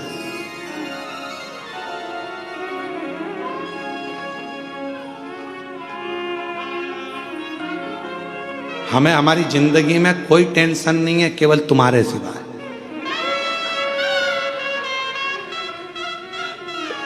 एक टेंशन भारी है, एक सूचना मिल जाए कि यहां कथा हो रही है, जैसे शक्कर का डब्बा चीटी सुनती आ जाती है वैसे लोग पहुंच जाते हैं। एक टेंशन, और केवल ये सीहोर वाले महाराज का टेंशन नहीं, पूरी प्रशासन का भी टेंशन यही रहता है। ये ध्यान क्यों ऐसा है, ऐसा क्यों है? उसका एक कारण है कि मेरे शंकर भगवान ने तुम्हारी झोली इतनी भर दी कि बाबा इसको खाली नहीं रखा। शिव महापुराण का नियम ही यही है। शिव महापुराण के पंडाल में बाबा उसी को बुलाता है जिसकी गोदी भरना होती है या बाबा को कुछ देना होता है तो बुलाता ही नहीं है। फिर हम फिर कह रहे हैं कि ये कथा यहाँ पहुंची क्यों, तो ये समझ में नहीं आ रहा। अब हमको नहीं समझ में आया। रात को हम भी विचार कर रहे थे कि ऐसा क्या है कि ये कथा कृष्णेश्वर पहुंच गई ऑनलाइन होती मतलब कुछ ना कुछ तुम जितने बैठे हो ना, कुछ ना कुछ तुम्हें फैमिली गिफ्ट मिलने वाला है, कुछ ना कुछ। और तेरी कृपा का क्या है भरोसा, कब किस पर हो जाए, जरा सी हम पर कर दो, जरा सी हम पर कर दो। जिस पर भी हो गई तेरी कृपा करुणा वो भव पार हुआ, भव पार हुआ। पापी हो चाहे जितना उसका भी बाबा उद्धार हुआ, उद्धार हुआ। गिद्ध अजामिल गणिका जैसे तेरे मन को भाई, जरा सी हम पर कर दो, जरा सी हम पर कर दो। तेरी कृपा का क्या है भरोसा, कब किस पर हो जाए, जरा सी हम पर कर दो, जरा सी हम पर कर दो। इसकी कृपा का भरोसा नहीं है। ये जो आता है एक बार जो कथा के पंडाल में पहुंच जाता है वो वहां बैठकर नियम बना लेता है, बाबा 5 कथा सुनूंगी मेरा भंडार भर देना। यहीं बैठकर 5 कथा का नियम लेती हूँ, 5 कथा। तो पंडाल में जो कथा श्रवण करने पहुंचता है उसको बाबा देता रहता है, इसलिए पंडाल भराता रहता है। खाली कोई नहीं गया। 3 महीने में बाबा ने फिर दे दिया भरकर उसको। इतनी कृपा कर दे। अब कथा कह रही है, राजा सगर के 60,000 पुत्र कपिल मुनि के आश्रम में पहुंच गए और कपिल मुनि के आश्रम में पहुंचकर उन्होंने देखा कि कपिल मुनि तो तप में लगे और घोड़ा पीछे बन रहा है, अश्व पीछे बन रहा है।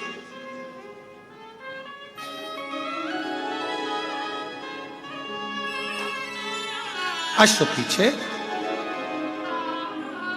कई बार ऐसा होता है, कोई तप करने बैठता है, आंख बंद करके भजन करने बैठता है तो ऐसा लगता है कि ये तो बेवकूफ बना रहा। नेत्र बंद है, साधना में डूबा हुआ है, भजन में डूबा हुआ है, स्मरण में डूबा हुआ है। नहीं भाई, वो कहीं ना कहीं उसको भक्ति खींच ली है, शिव की भक्ति ने उसको पकड़ लिया, शंकर की भक्ति, शिव भक्ति।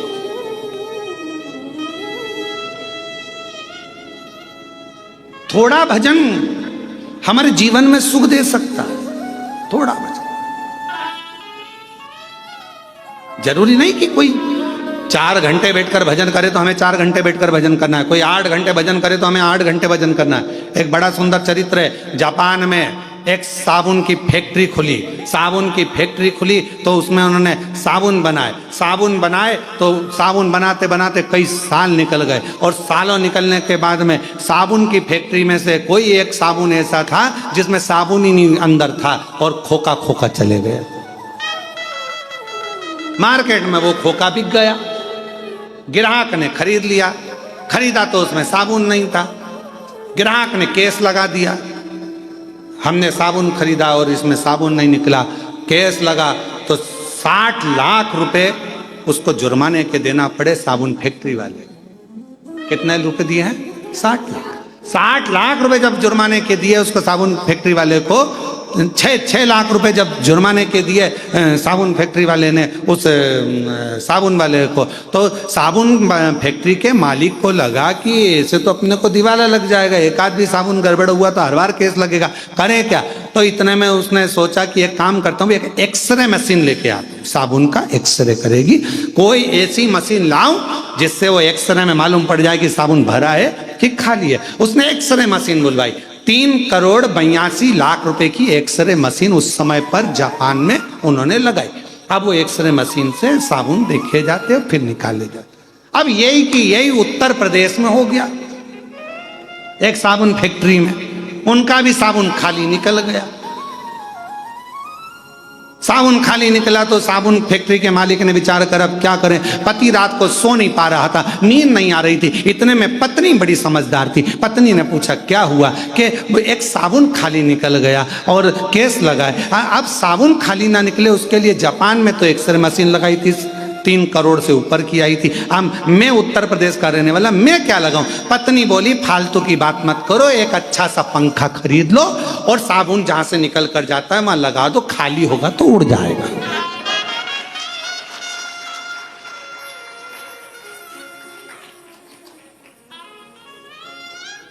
कोई जरूरी है कि कोई 5 घंटा तब करेगा तो अपन 5 घंटा करें? कोई जरूरी है वो एक्सरे की मशीन लगाए तो अपन तो पंखे से काम चला लो ना। पंखा लगा दो, लिफाफा यहां से जाएगा, भरा होगा तो निकल जाएगा, खाली होगा तो उड़ के उधर चले जाएगा, उसमें क्या टेंशन।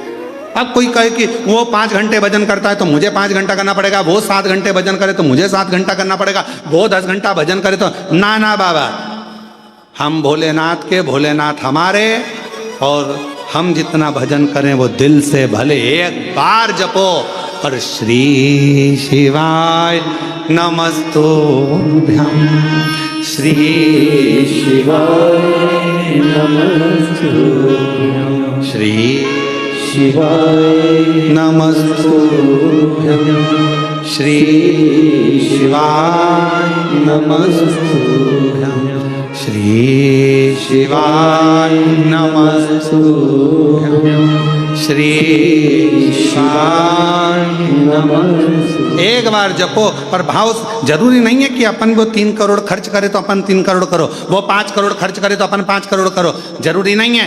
देखा देखी में काम बिगड़ जाता है। एक बार एक एग्जाम में लिखने को आ गया, बच्चे एक के पीछे एक बैठे थे, लिखने को आया कि दिल्ली की सबसे बड़ी मीनार का नाम लिखो। आगे वाले ने लिख दिया दिल्ली में कुतुब मीनार है, पीछे वाले ने आगे वाले का देखकर लिख दिया दिल्ली में कुतिया बीमार है। काम बिगड़ गया। देखा देखी में काम बिगड़ जाता है। देखा देखी मत करो। वो 8 घंटा वजन करे तो हम 8 घंटा करें, वो 5 घंटा वजन करे तो हम ना ना ना, हम तो बाबा के भरोसे चलते हैं, हम तो बाबा के भरोसे चलते हैं। ये दुनिया वाले चलते हैं, ये दुनिया वाले चलते हैं। हम तो बाबा के भरोसे चलते तो हैं। जरूरी नहीं कि कोई 5 घंटा भजन करे, अपन 5 घंटा करो, कोई 7 घंटा भजन करे तो अपन 7 घंटा करो, अपने से जितना। कपिल मुनि बैठे थे, तप कर रहे थे, साधना कर रहे थे, और कपिल मुनि तब साधना कर रहे हैं और 60,000 पुत्रों ने जाकर देखा कि ये तो आंख बंद करके बैठा हुआ है। घोड़ा हमारा चुरा के लाया, अश्व हमारा लाया और तप करने बैठा। तो लगा ये तो ढोंग कर रहा, पर घोड़ा उसने नहीं चुराया। कई बार जरूरी नहीं कि जो हमने देखा है वही सत्य हो, उसके पीछे कोई क्रम भी हो सकता है।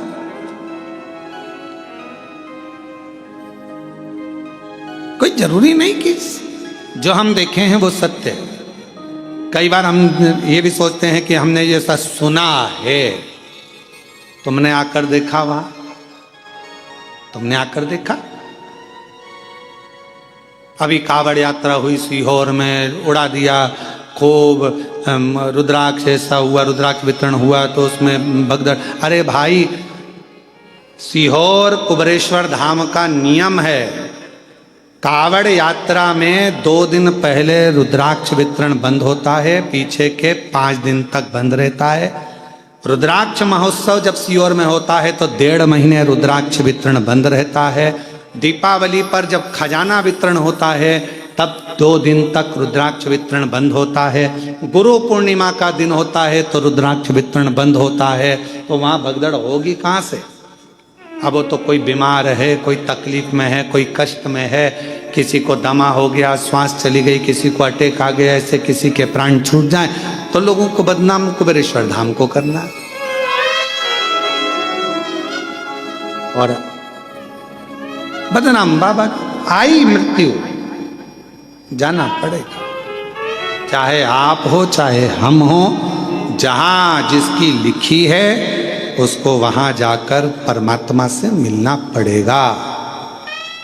और अंत समय प्रभु आना पड़ेगा, वचन दिया तो निभाना पड़ेगा।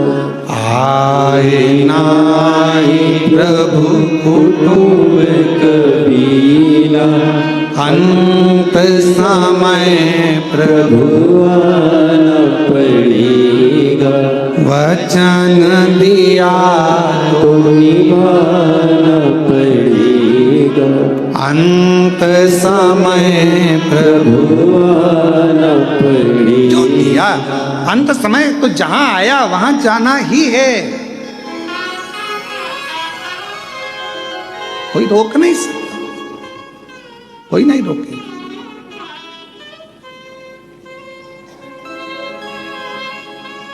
शिव कथा कर रही है,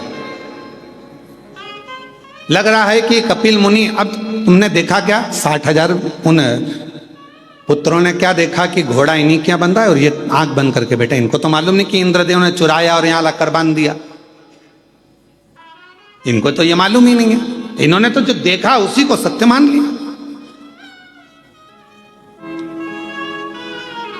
आपने जो अखबार में पढ़ा उसको लोग सत्य मान लेते हैं, जो सोशल मीडिया पे देखा उसको सत्य मान लेते, पर उसको समझो तो, जाओ तो, देखो तो कि सत्य क्या है।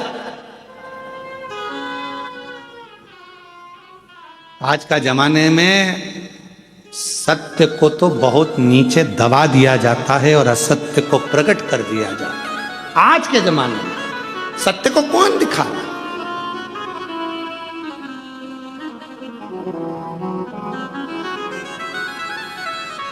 शिव कथा कर रही है, भगवान का चरित्र कह रहा है, पावन चरित्र वर्णन कर रहा है। देखा कि आश्रम बंधा हुआ है कपिल मुनि के आश्रम में, बड़ा आश्चर्य हुआ। एक संत आंखें बंद कर बैठा है, तप कर रहा है, साधना कर रहा है, और बताओ उसने वो घोड़ा बांध रखा है, वो भी चोरी कर। गुस्सा आ गया 60,000 उन पुत्रों को, और उन्होंने तुरंत कपिल मुनि को अपशब्द कहना प्रारंभ कर दिया। हर हर महादेव, अपशब्द कहना प्रारंभ करा। जैसे ही कपिल मुनि को अपशब्द कहना प्रारंभ करा तो कपिल मुनि के नेत्र खुल गए। तुम चोर हो, तुमने हमारा अश्व चुराया है। अश्वमेध यज्ञ का जो सुना, कपिल मुनि के नेत्र की ज्वाला भड़क पड़ी।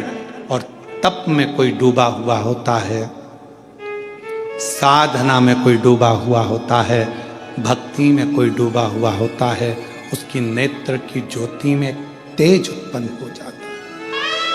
एक तेज,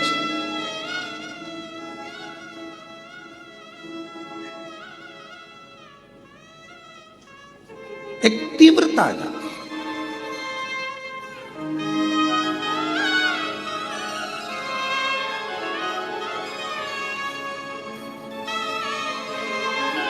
हम क्यों कहते हैं कि हम भगवान को देखें, भगवान हमें ना देखे? अपने नेत्रों से परमात्मा हमको ना देखे, भीतर के नेत्र से परमात्मा हमको देखे। शिव जी ने अपने नेत्र से कामदेव को देख लिया था, जलकर भस्म हो गया था। भगवान ने तृणावत को देख लिया था, तृणावत जलकर भस्म हो गया था। हम परमात्मा को देखें, परमात्मा हमको तो केवल भीतर के नेत्रों से, हम भगवान को याद करें।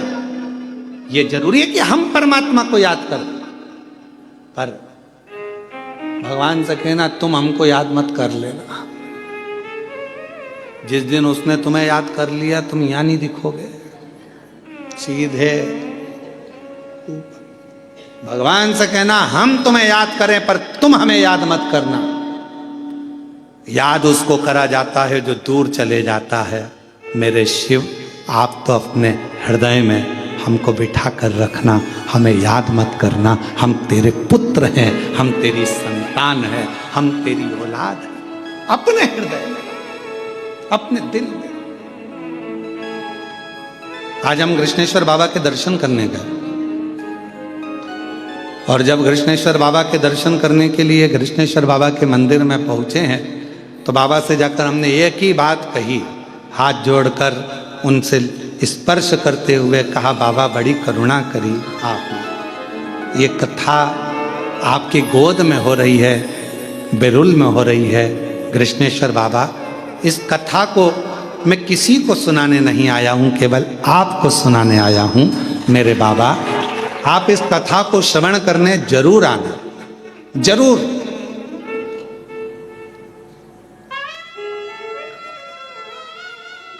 आप इस कथा को श्रवण करने जरूर आना।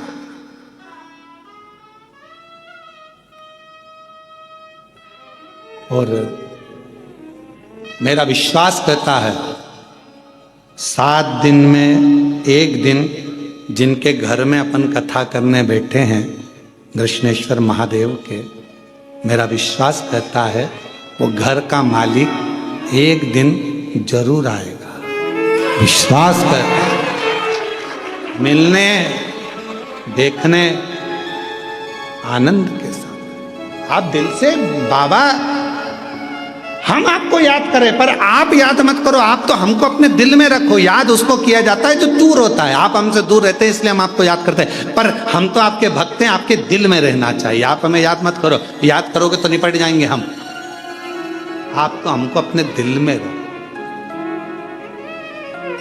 जैसे एक वो बूढ़ी माँ नहीं बोलती, एक बूढ़ी माँ, बूढ़ी अम्मा लकड़ी बीनती है, गट्टा बांधती है, सिर पे रखती है, बेचारी थक जाती है।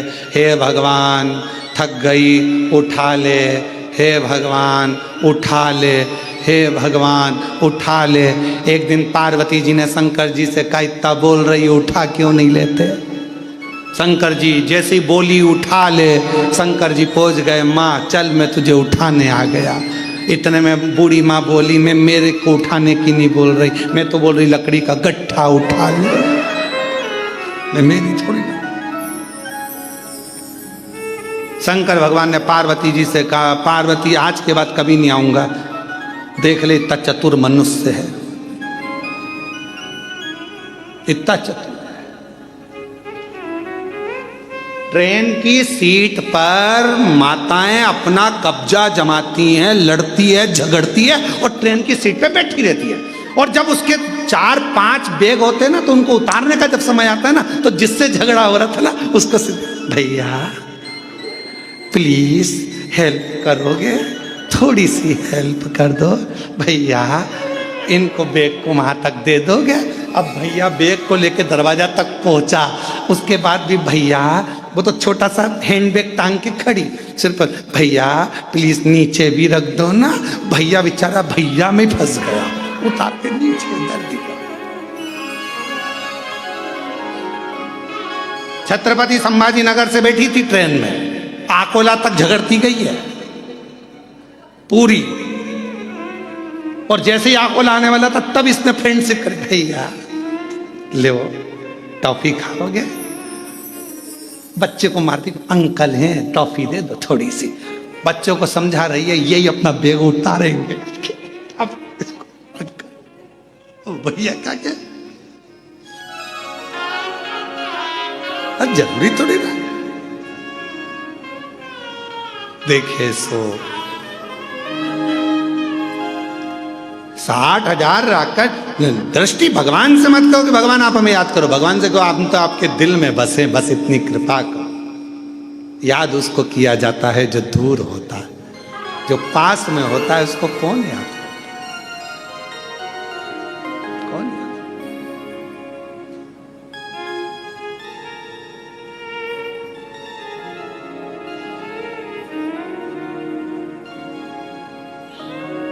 अब क्रोध आया कपिल मुनि को, 60,000 राख के ढेर बन गए। ढेर, जब 60,000 राख के ढेर बने, सब जलकर भस्म हो गए। कौन राजा सगर को बताए कि तुम्हारे पुत्र जल गए हैं, भस्म हो गए हैं, राख के ढेर बन गए हैं कपिल मुनि के आश्रम में? कौन बताने जाए? कोई नहीं गए। सब जल गए तो बताए कौन? अब राजा सगर की पहली पत्नी के पूरे बेटे मर गए, भस्म हो गए। राजा सगर की दूसरी पत्नी सुमति का एक बेटा था। राजा सगर ने उस दिलीप को भेज दिया, जाओ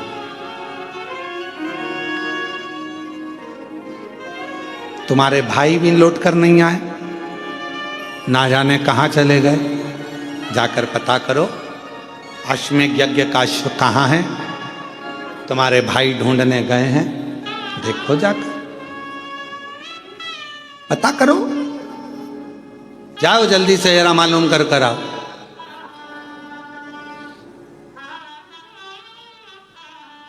पितृपक्ष की देव पितृ श्री शिव महापुराण बेल्लूर से जो चल रही आस्था चैनल पर लाइव ऑनलाइन, उस कथा का मूल बिंदु समझना, घी और गुड़ का धूप का मतलब क्या होता, उसका कितना फल होता, समझ।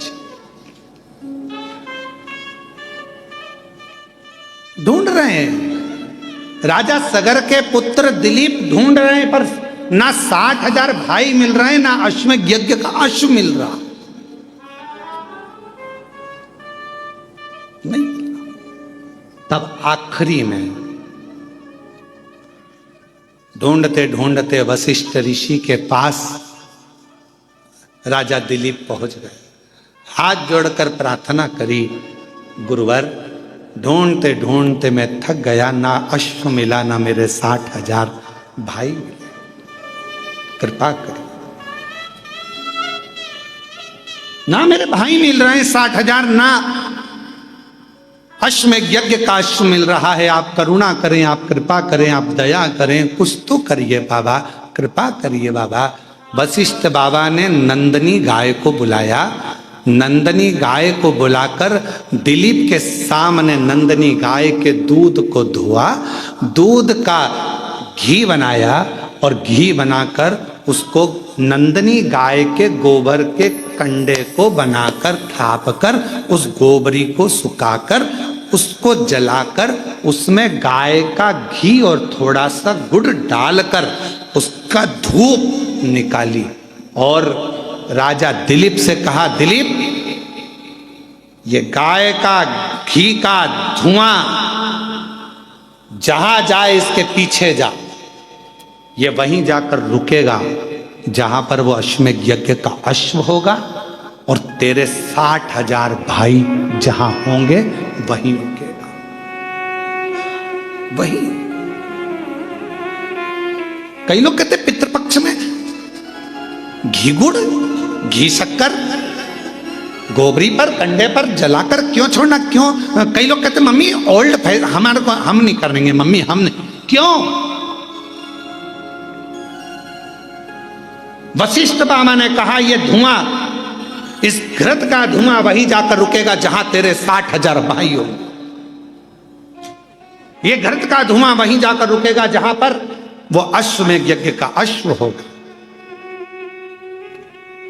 और मेरी जीजियों, मेरी बेटियों, मेरी माताओं, मेरी भाभियों, मेरी बहुओं, मेरे भाई, मेरे बहन, मेरे जीजाओं, मेरे पिता तुल्य बुजुर्गजन, मेरी माताओं, श्राद्ध पक्ष में अगर थोड़ा सा भी कंडे को जलाकर गाय के गोबर को सुखाकर उसका कंडे पर अगर थोड़ा सा घृत गाय का घी और गुड़ दिया है तो उसका धुआं तुम्हारे घर से निकलकर आपके पूर्वजों तक पहुंच ही जाता है, उस धूप का फल पहुंचता, वो धूप का फल पहुंचता।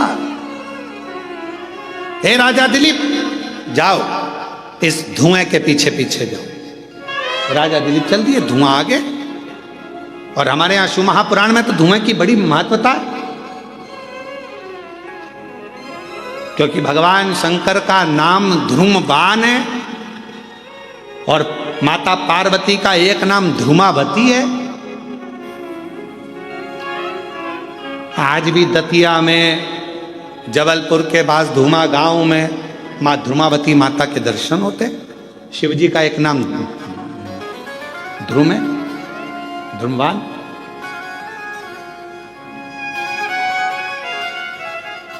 शिव जी की आराधना में, शंकर भगवान की पूजन में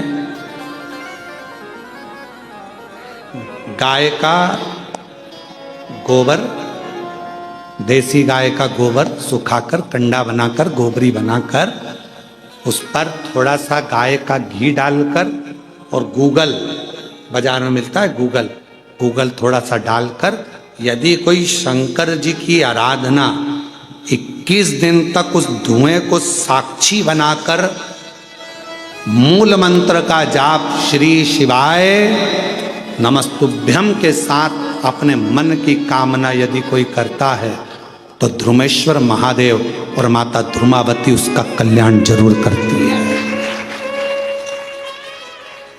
और मेरे माताओं से निवेदन है, जिन माताओं की संतान नहीं होती, गर्भपात हो जाता है, गर्भस्थ बच्चा 2-3 महीना रहने के बाद गिर जाता है, 4 महीना के बाद बच्चा गिर जाता है, बच्चा नहीं रह पाता है, 3 महीना, 2 महीना, 15 दिन, 1 महीना लगा कि अब की बार गर्भ ठहर गया है और मालूम पड़ा बच्चा फिर नहीं रहा, तो जिसके गर्भस्थ तकलीफ रहती है, गर्भ में गांठ हो गई, बच्चेदानी में गठान हो गई, या चेस्ट में गांठ हो गई, या गर्भस्थ कोई तकलीफ हो गई तो हम निवेदन करेंगे कि आप प्रयास करो,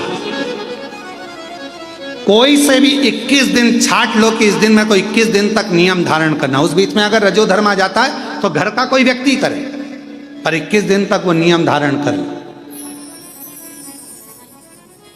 देसी गाय का गोबर का कंडा, गोबरी सूखी हुई, उसको छोटा सा टुकड़ा जला लो, जलाकर उसको एक छोटे से दिया पात्र जो भी हो उस पात्र में रखकर देसी गाय का घी थोड़ा डालकर, गूगल डालकर उस धुएं की लो में एक ज्योति को प्रकट कर कर, अर्थात एक दीपक उसके सामने प्रकट कर कर और श्री शिवाय नमस्तुभ्यम का जाप कर कर पंचाक्षर मंत्र नमः शिवाय, षडाक्षर मंत्र ओम नमः शिवाय या मूल मंत्र अपने गुरु का कोई स्मरण कर कर जब आप उस ध्रुमेश्वर महादेव के सामने ध्रुमावती की साक्षी में कुछ मांगोगे तो वो पूर्ण जरूर करता है, पूर्ण जरूर।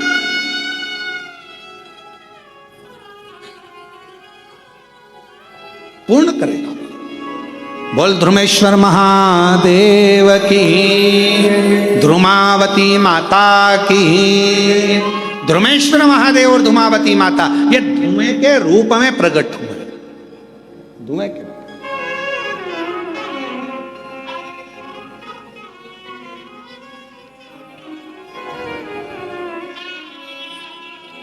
कुबेरेश्वर धाम कौन कौन गए? जरा हाथ उठाओ जरा, सब लोग गए हो? संध्या की आरती के दर्शन किए हैं आप लोगों ने? संध्या की आरती के अगर दर्शन करे हो तो वहां पर पहले गूगल की धुनी दी जाती है। शिव जी की आरती जब होती है तो उसमें धुपाड़ा लगाया जाता है, उसमें गूगल छोड़ा जाता है, धूप छोड़ी जाती है और उस धुएं की साक्षी में प्रथम आरती धूप की मेरे शंकर भगवान की, उसके बाद में फिर दीप आरती।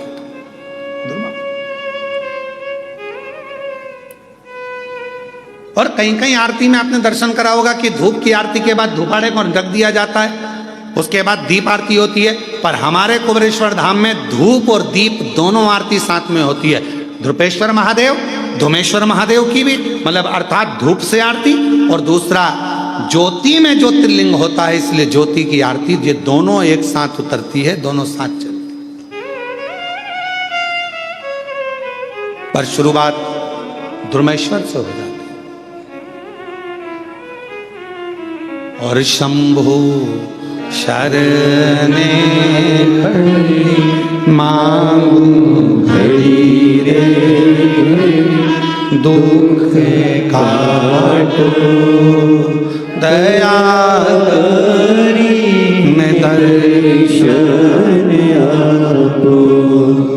शंभु शरणे पड़ी मांगू घड़ी रे, दुख काटो दया करी दर्शन आपो। जो जैसी भावना लाया वो वैसा ही फल पाया, नहीं खाई उसे लौटाया, वो मन ही मन हर्षाया और कर दिया माला माल काशी वाले ने, लुटा दिया भंडार काशी वाले ने, कर दिया माला माल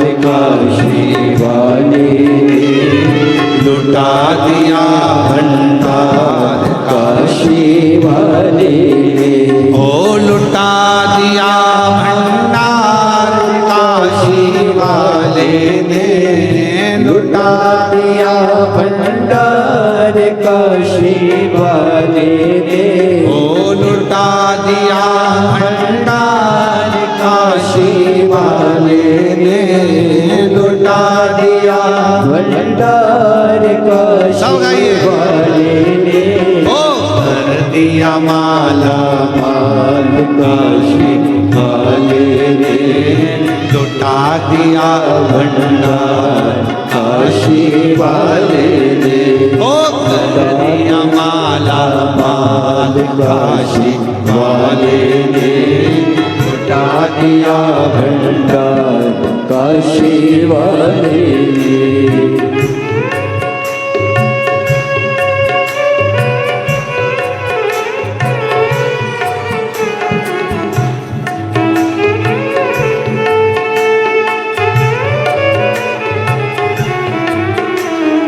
शंभो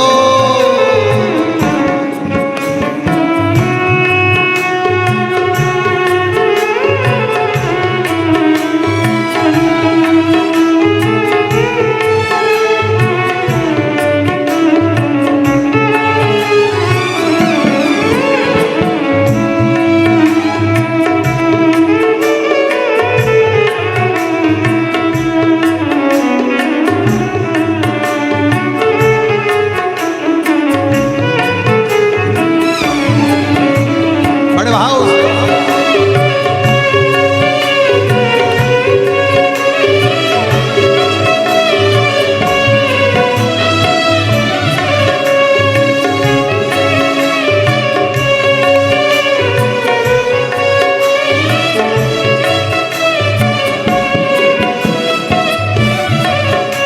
जो जैसे भावना लाया वो वैसा ही फल पाया। जो जैसे भावना लाया वो वैसा ही फल पाया। नहीं खाली उसे लौटाया वो मन ही मन हर्षाया।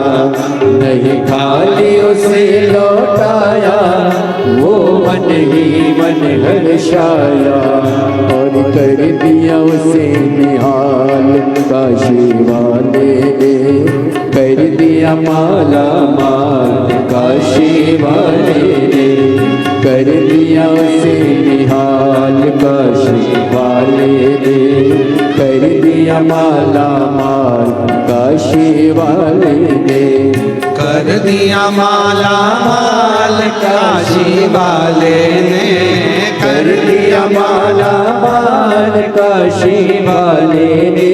ओ कर दिया माला माल काशी वाले ने। कर दिया माला माल काशी वाले ने। अरे लुटा दिया भंडार काशी वाले ने। कर दिया माला माल काशी वाले ने। लुटा दिया भंडार काशी वाले ने।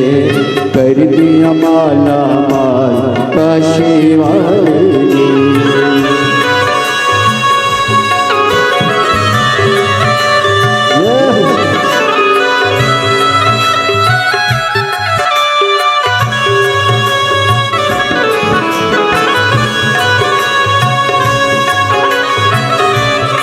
शंभो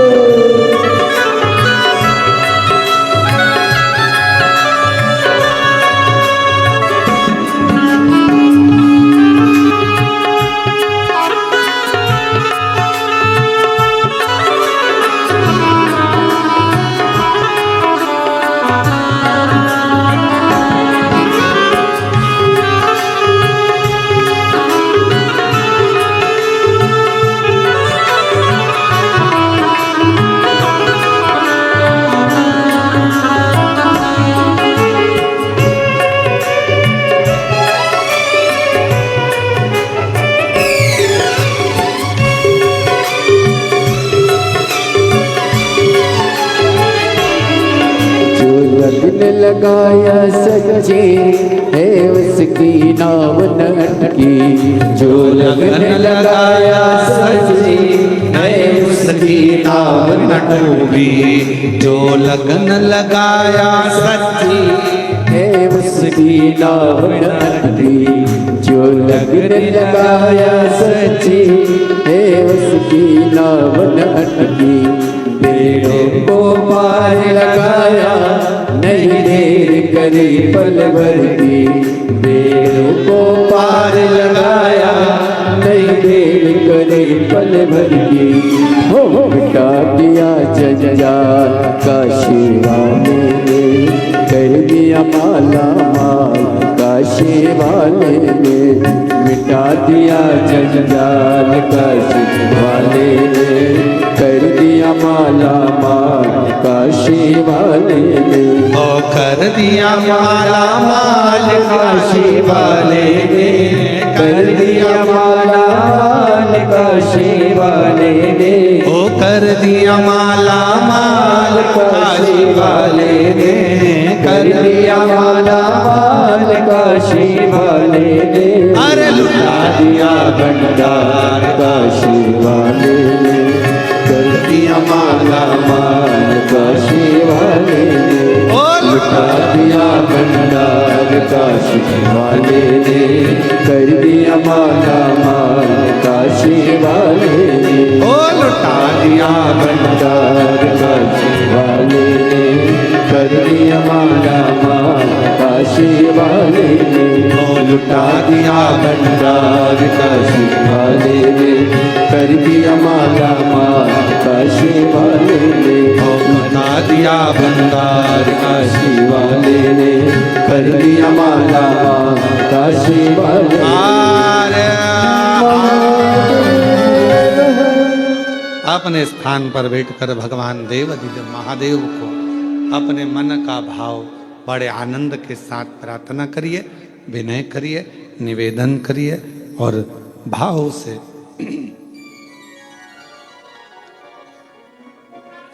दिल से बाबा को प्रार्थना करो, निवेदन करो, विनय करो, विनती करो।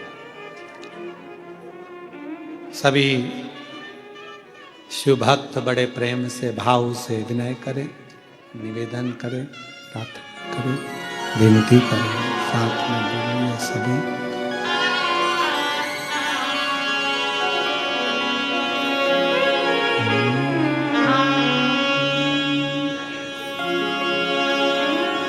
श्री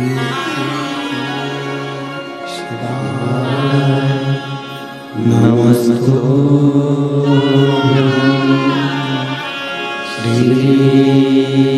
शिवाय नमस्तुभ्यं,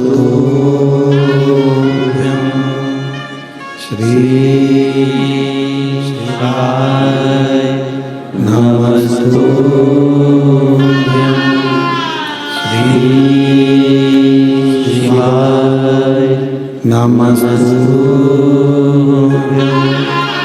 श्री शिवाय नमस्तुभ्यं, भोला सब दुख काटो हमारा, ओ भोला सब दुख काटो हमारा, शिव शंकर जब तेरी माला, भोले बाबा जब तेरी माला, भोला सब दुख काटो हमारा, ओ भोला सब दुख काटो हमारा, शिव मंगल मंगलकारी, शिव मंगल मंगलकारी, शमशाने वासी हमारा, शमशाने वासी हमारा, ओ भोला सब दुख काटो हमारा, ओ भोला सब दुख काटो हमारा।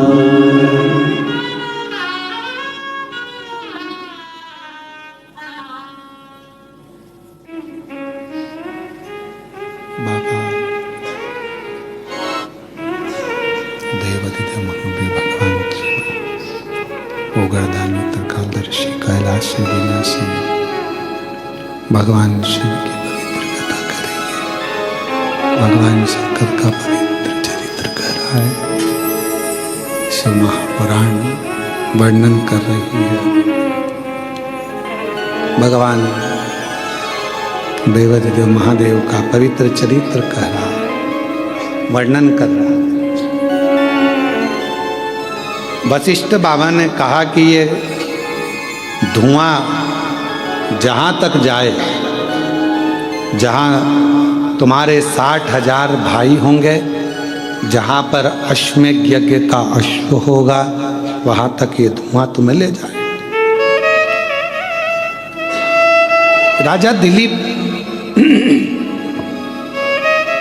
चलने लगे पीछे पीछे पीछे पीछे। राजा दिलीप चलने लगे जब पीछे पीछे, तब जहां धुआं रुका वो कपिल मुनि का आश्रम था। 60,000 राख का ढेर लगा हुआ था। राजा दिलीप ने कपिल मुनि के चरणों को प्रणाम किया, निवेदन करा, नमन करा, प्रभु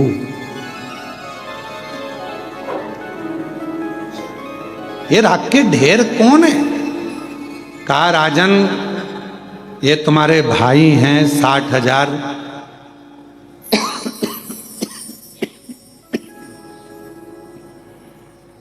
ये यहां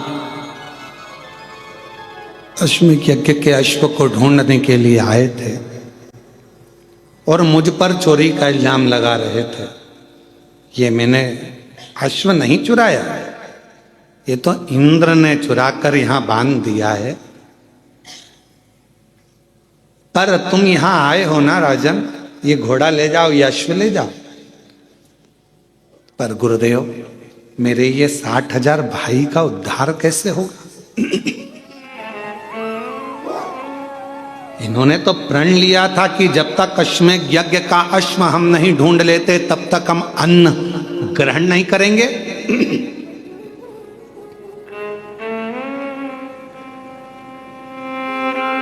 ढूंढते ढूंढते इन्होंने यहां पर आए और इनके प्राण चले गए। तो भूखे भी थे, प्यासे भी थे, कुछ भाग नहीं लिया।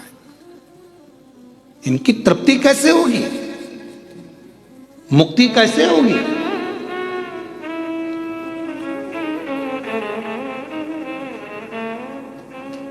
जाओ, जब पृथ्वी पर मृत्यु लोक पर गंगा मैया आ जाए तुम लेकर आ जाओ और वो गंगा का जल इनको तार दो। पर गंगा जल नहीं आए जब तक तो इनका मुक्त होना, मोक्ष होना, इनका अन्न भाग, इनका भोजन, इनकी तृप्ति कैसे होगी? कैसे? कपिल मुनि ने कहा ये तो वशिष्ठ बाबा ही बताएंगे, ये तो वशिष्ठ ऋषि ही बताएंगे, मैं नहीं बता सकता। पर इतना जरूर कहता हूं जिस दिन गंगा मैया आएगी ये 60,000 राख के ढेर उस दिन तर जाएंगे, मुक्त हो जाएंगे। दिलीप चले वशिष्ठ बाबा के पास में पहुंचे कि ये जो तुमने गाय का घी छोड़कर, गुड़ छोड़कर जो धुआं दिया था, वो शिवजी ने, वो धुमेश्वर ने हमको मार्ग तो बता दिया धुएं ने, पर मेरे भाई जो 60,000 राख का ढेर बन गए वो भटक रहे होंगे, क्योंकि उन्होंने संकल्प लिया था जब तक अश्व ना ढूंढे तब तक हम कुछ ग्रहण ना कर, भूखे होंगे, प्यासे होंगे।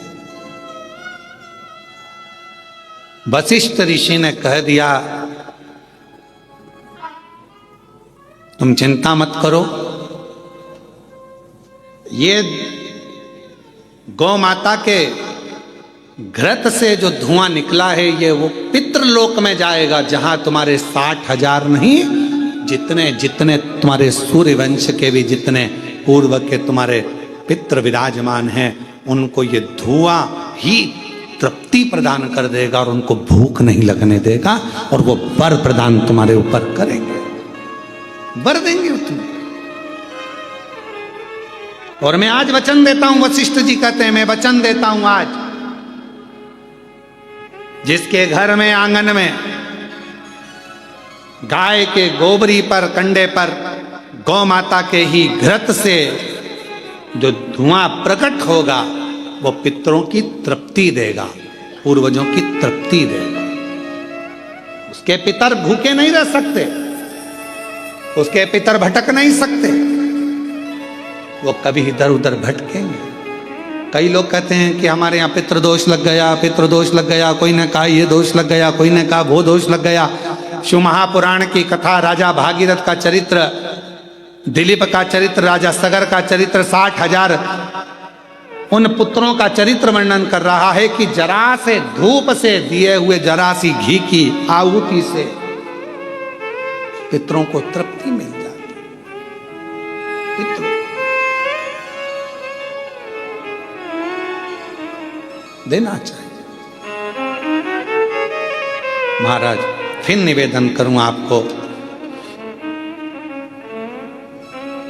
अन्न कितने रात्रि रहता है शरीर में? 5 रात्रि। दूध कितनी रात्रि रहता है? 7 रात्रि शरीर में रहता है। दही कितनी रात्रि शरीर में रहता है? 20 रात्रि दही हमारे शरीर में रहता है। और गौ माता का घी यदि हमारे शरीर में थोड़ा भी पहुंच जाता है तो वो 1 महीने तक निवास करता है। उसी तरह गाय का घी जब गोबरी में छोड़ा जाता है, कंडे में छोड़ा जाता है, अग्नि में छोड़ा जाता है, तो वो वायुमंडल में 1000 वर्ष तक निवास करता है। और वो घृत हमारे जीवन को आनंदित, क्यों यज्ञ क्यों होते हैं?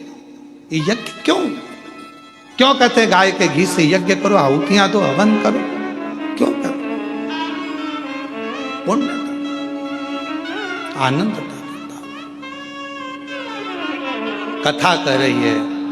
आगे चरित्र आया और उस चरित्र में वर्णन किया गया। महाराज सुंदर देवराज नामक का एक सुंदर आनंदमय भाव ब्राह्मण का वर्णित किया। चोरी का धन लेकर गया और वो चोरी के धन को लेकर जा रहा था। परिवार में सुख था, सब कुछ अच्छा था, कोई कमी उस देवराज ब्राह्मण के घर में कोई कमी नहीं थी। बस उसकी बुद्धि फिर गई और एक स्त्री का संग पकड़ लिया उसने।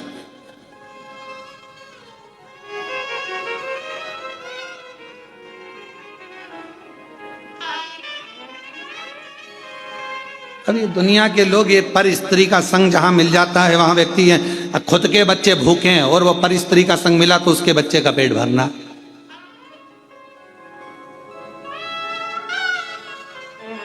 खुद की पत्नी आंख से आंसू ढलका रही, उसकी चिंता नहीं, वो क्यों रोदी बिचारी पर स्त्री का संग।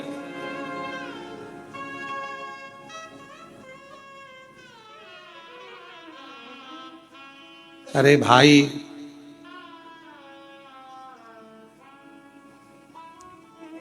अंग्रेजी दवाई इन्फेक्शन कर जाती है, इसलिए देसी दवाई ही ठीक है।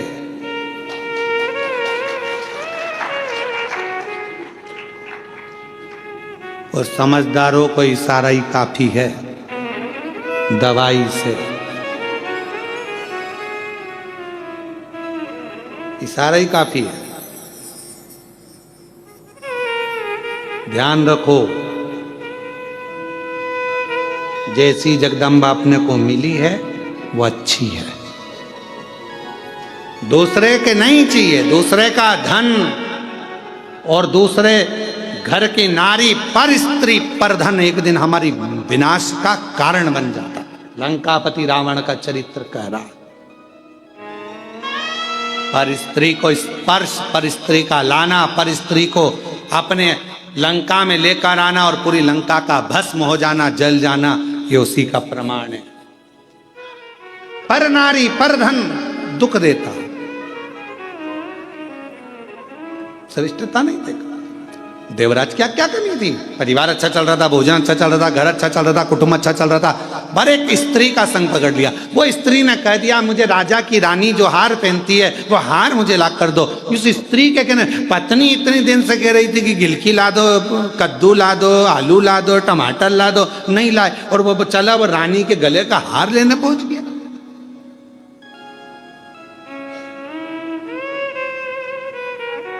क्यों विचार कर? दुख बन गया रानी का हार चुराया, लेकर आ रहा था, शरीर में ताप पड़ गया, पीछे राजा के दूत पड़े हुए थे। सैनिक पड़े हुए थे। चोरी का धन लेकर शंकर जी के मंदिर में पहुंच गए। शरीर में ताप पड़ रही थी, बुखार आ रहा था, शरीर में कष्ट पड़ रहा था।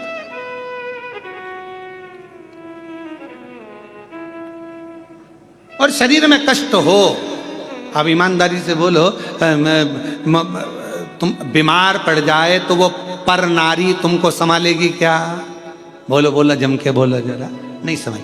अगर बीमार पड़ गए, पांव टूट गया, हाथ पैर टूट गए, कोई बीमारी आ गई, कष्ट आ गया, वो पर नारी को तुम्हारी बीमारी से मतलब नहीं, एक दिन पूछने नहीं आएगी कैसे हो।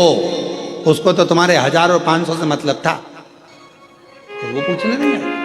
पर घर में जिसको तुमने 10 रुपए भी नहीं दिए, एक साड़ी नहीं दिलाई, तुम्हारे बीमार होने पर, तुम्हारे तकलीफ में होने पर वो नारी तुम्हारे लिए इंतजार करना, तुम्हारे लिए बाट जोना, तुम्हारे लिए भोजन बनाना, तुम्हारे लिए दवाई लाना, तुम्हारे लिए तकलीफ कितना कितना चाहिए। क्यों? शिव महापुराण की कथा कहती है, ध्यान रखो,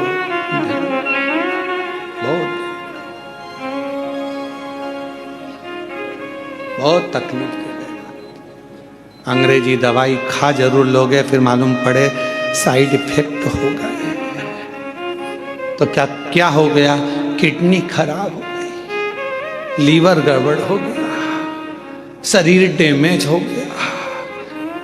पुराने तुमने खूब दवाइयाँ खाई, इससे तो देसी दवाई खा लेती तो थोड़ा साइड इफेक्ट नहीं होता। इसलिए निवेदन है कि इन अंग्रेजी दवाइयों से बचो, ये नुकसान दे जाएगी। पर धन पर स्त्री तकलीफ दे जाएगी। बच्ची शरीर में ताप पड़ा, कथा कानों में पड़ गई एक क्षण की। महाराज जी बोले हर हर महादेव, जैसे ही बोले, बोलते से इनका ध्यान चले गया। इसको लगा मेरे सिर में दर्द है, ऊपर से महाराज और चिल्ला रहे हैं। कभी कभी लोगों के ध्यान में नहीं रह पाता। एक महाराज जी प्रवचन दे रहे थे, एक माता जी आगे आगे बैठी थी, खूब रो रही थी। महाराज जी ने प्रवचन रोक कर पूछा, क्यों री जी? हमने रोने की कोई बात नहीं की, फिर भी तू क्यों रो रही है? पूरी 2 घंटे से रो रही है। उसने कहा, महाराज मेरे पास एक भैंस ने बच्चा दिया था, पाड़ा, वो 2 घंटे तक टर टर टर टर टर टर बोलता रहा और आखिरी में मर गया। तो तू क्यों रो रही है? तू भी 2 घंटे से महाराज टर टर टर टर टर टर टर कर, तू नहीं निपट जाए। तो कई ऐसे भी हैं जिनको महाराज और पाड़े में अंतर नजर नहीं आए, ऐसे भी लोग तो सुध नहीं पड़ी। देवराज गया, बाहर निकला और बेलपत्र के वृक्ष के नीचे देवराज के प्राण छूट गए। शंकर भगवान उसको नंदी पर बिठा कर ले गए, क्योंकि कानों में कथा पड़ गई थी और बेलपत्र के वृक्ष की छाया पड़ गई थी, तो उसको आनंद की अनुभूति हो गई, ले गए।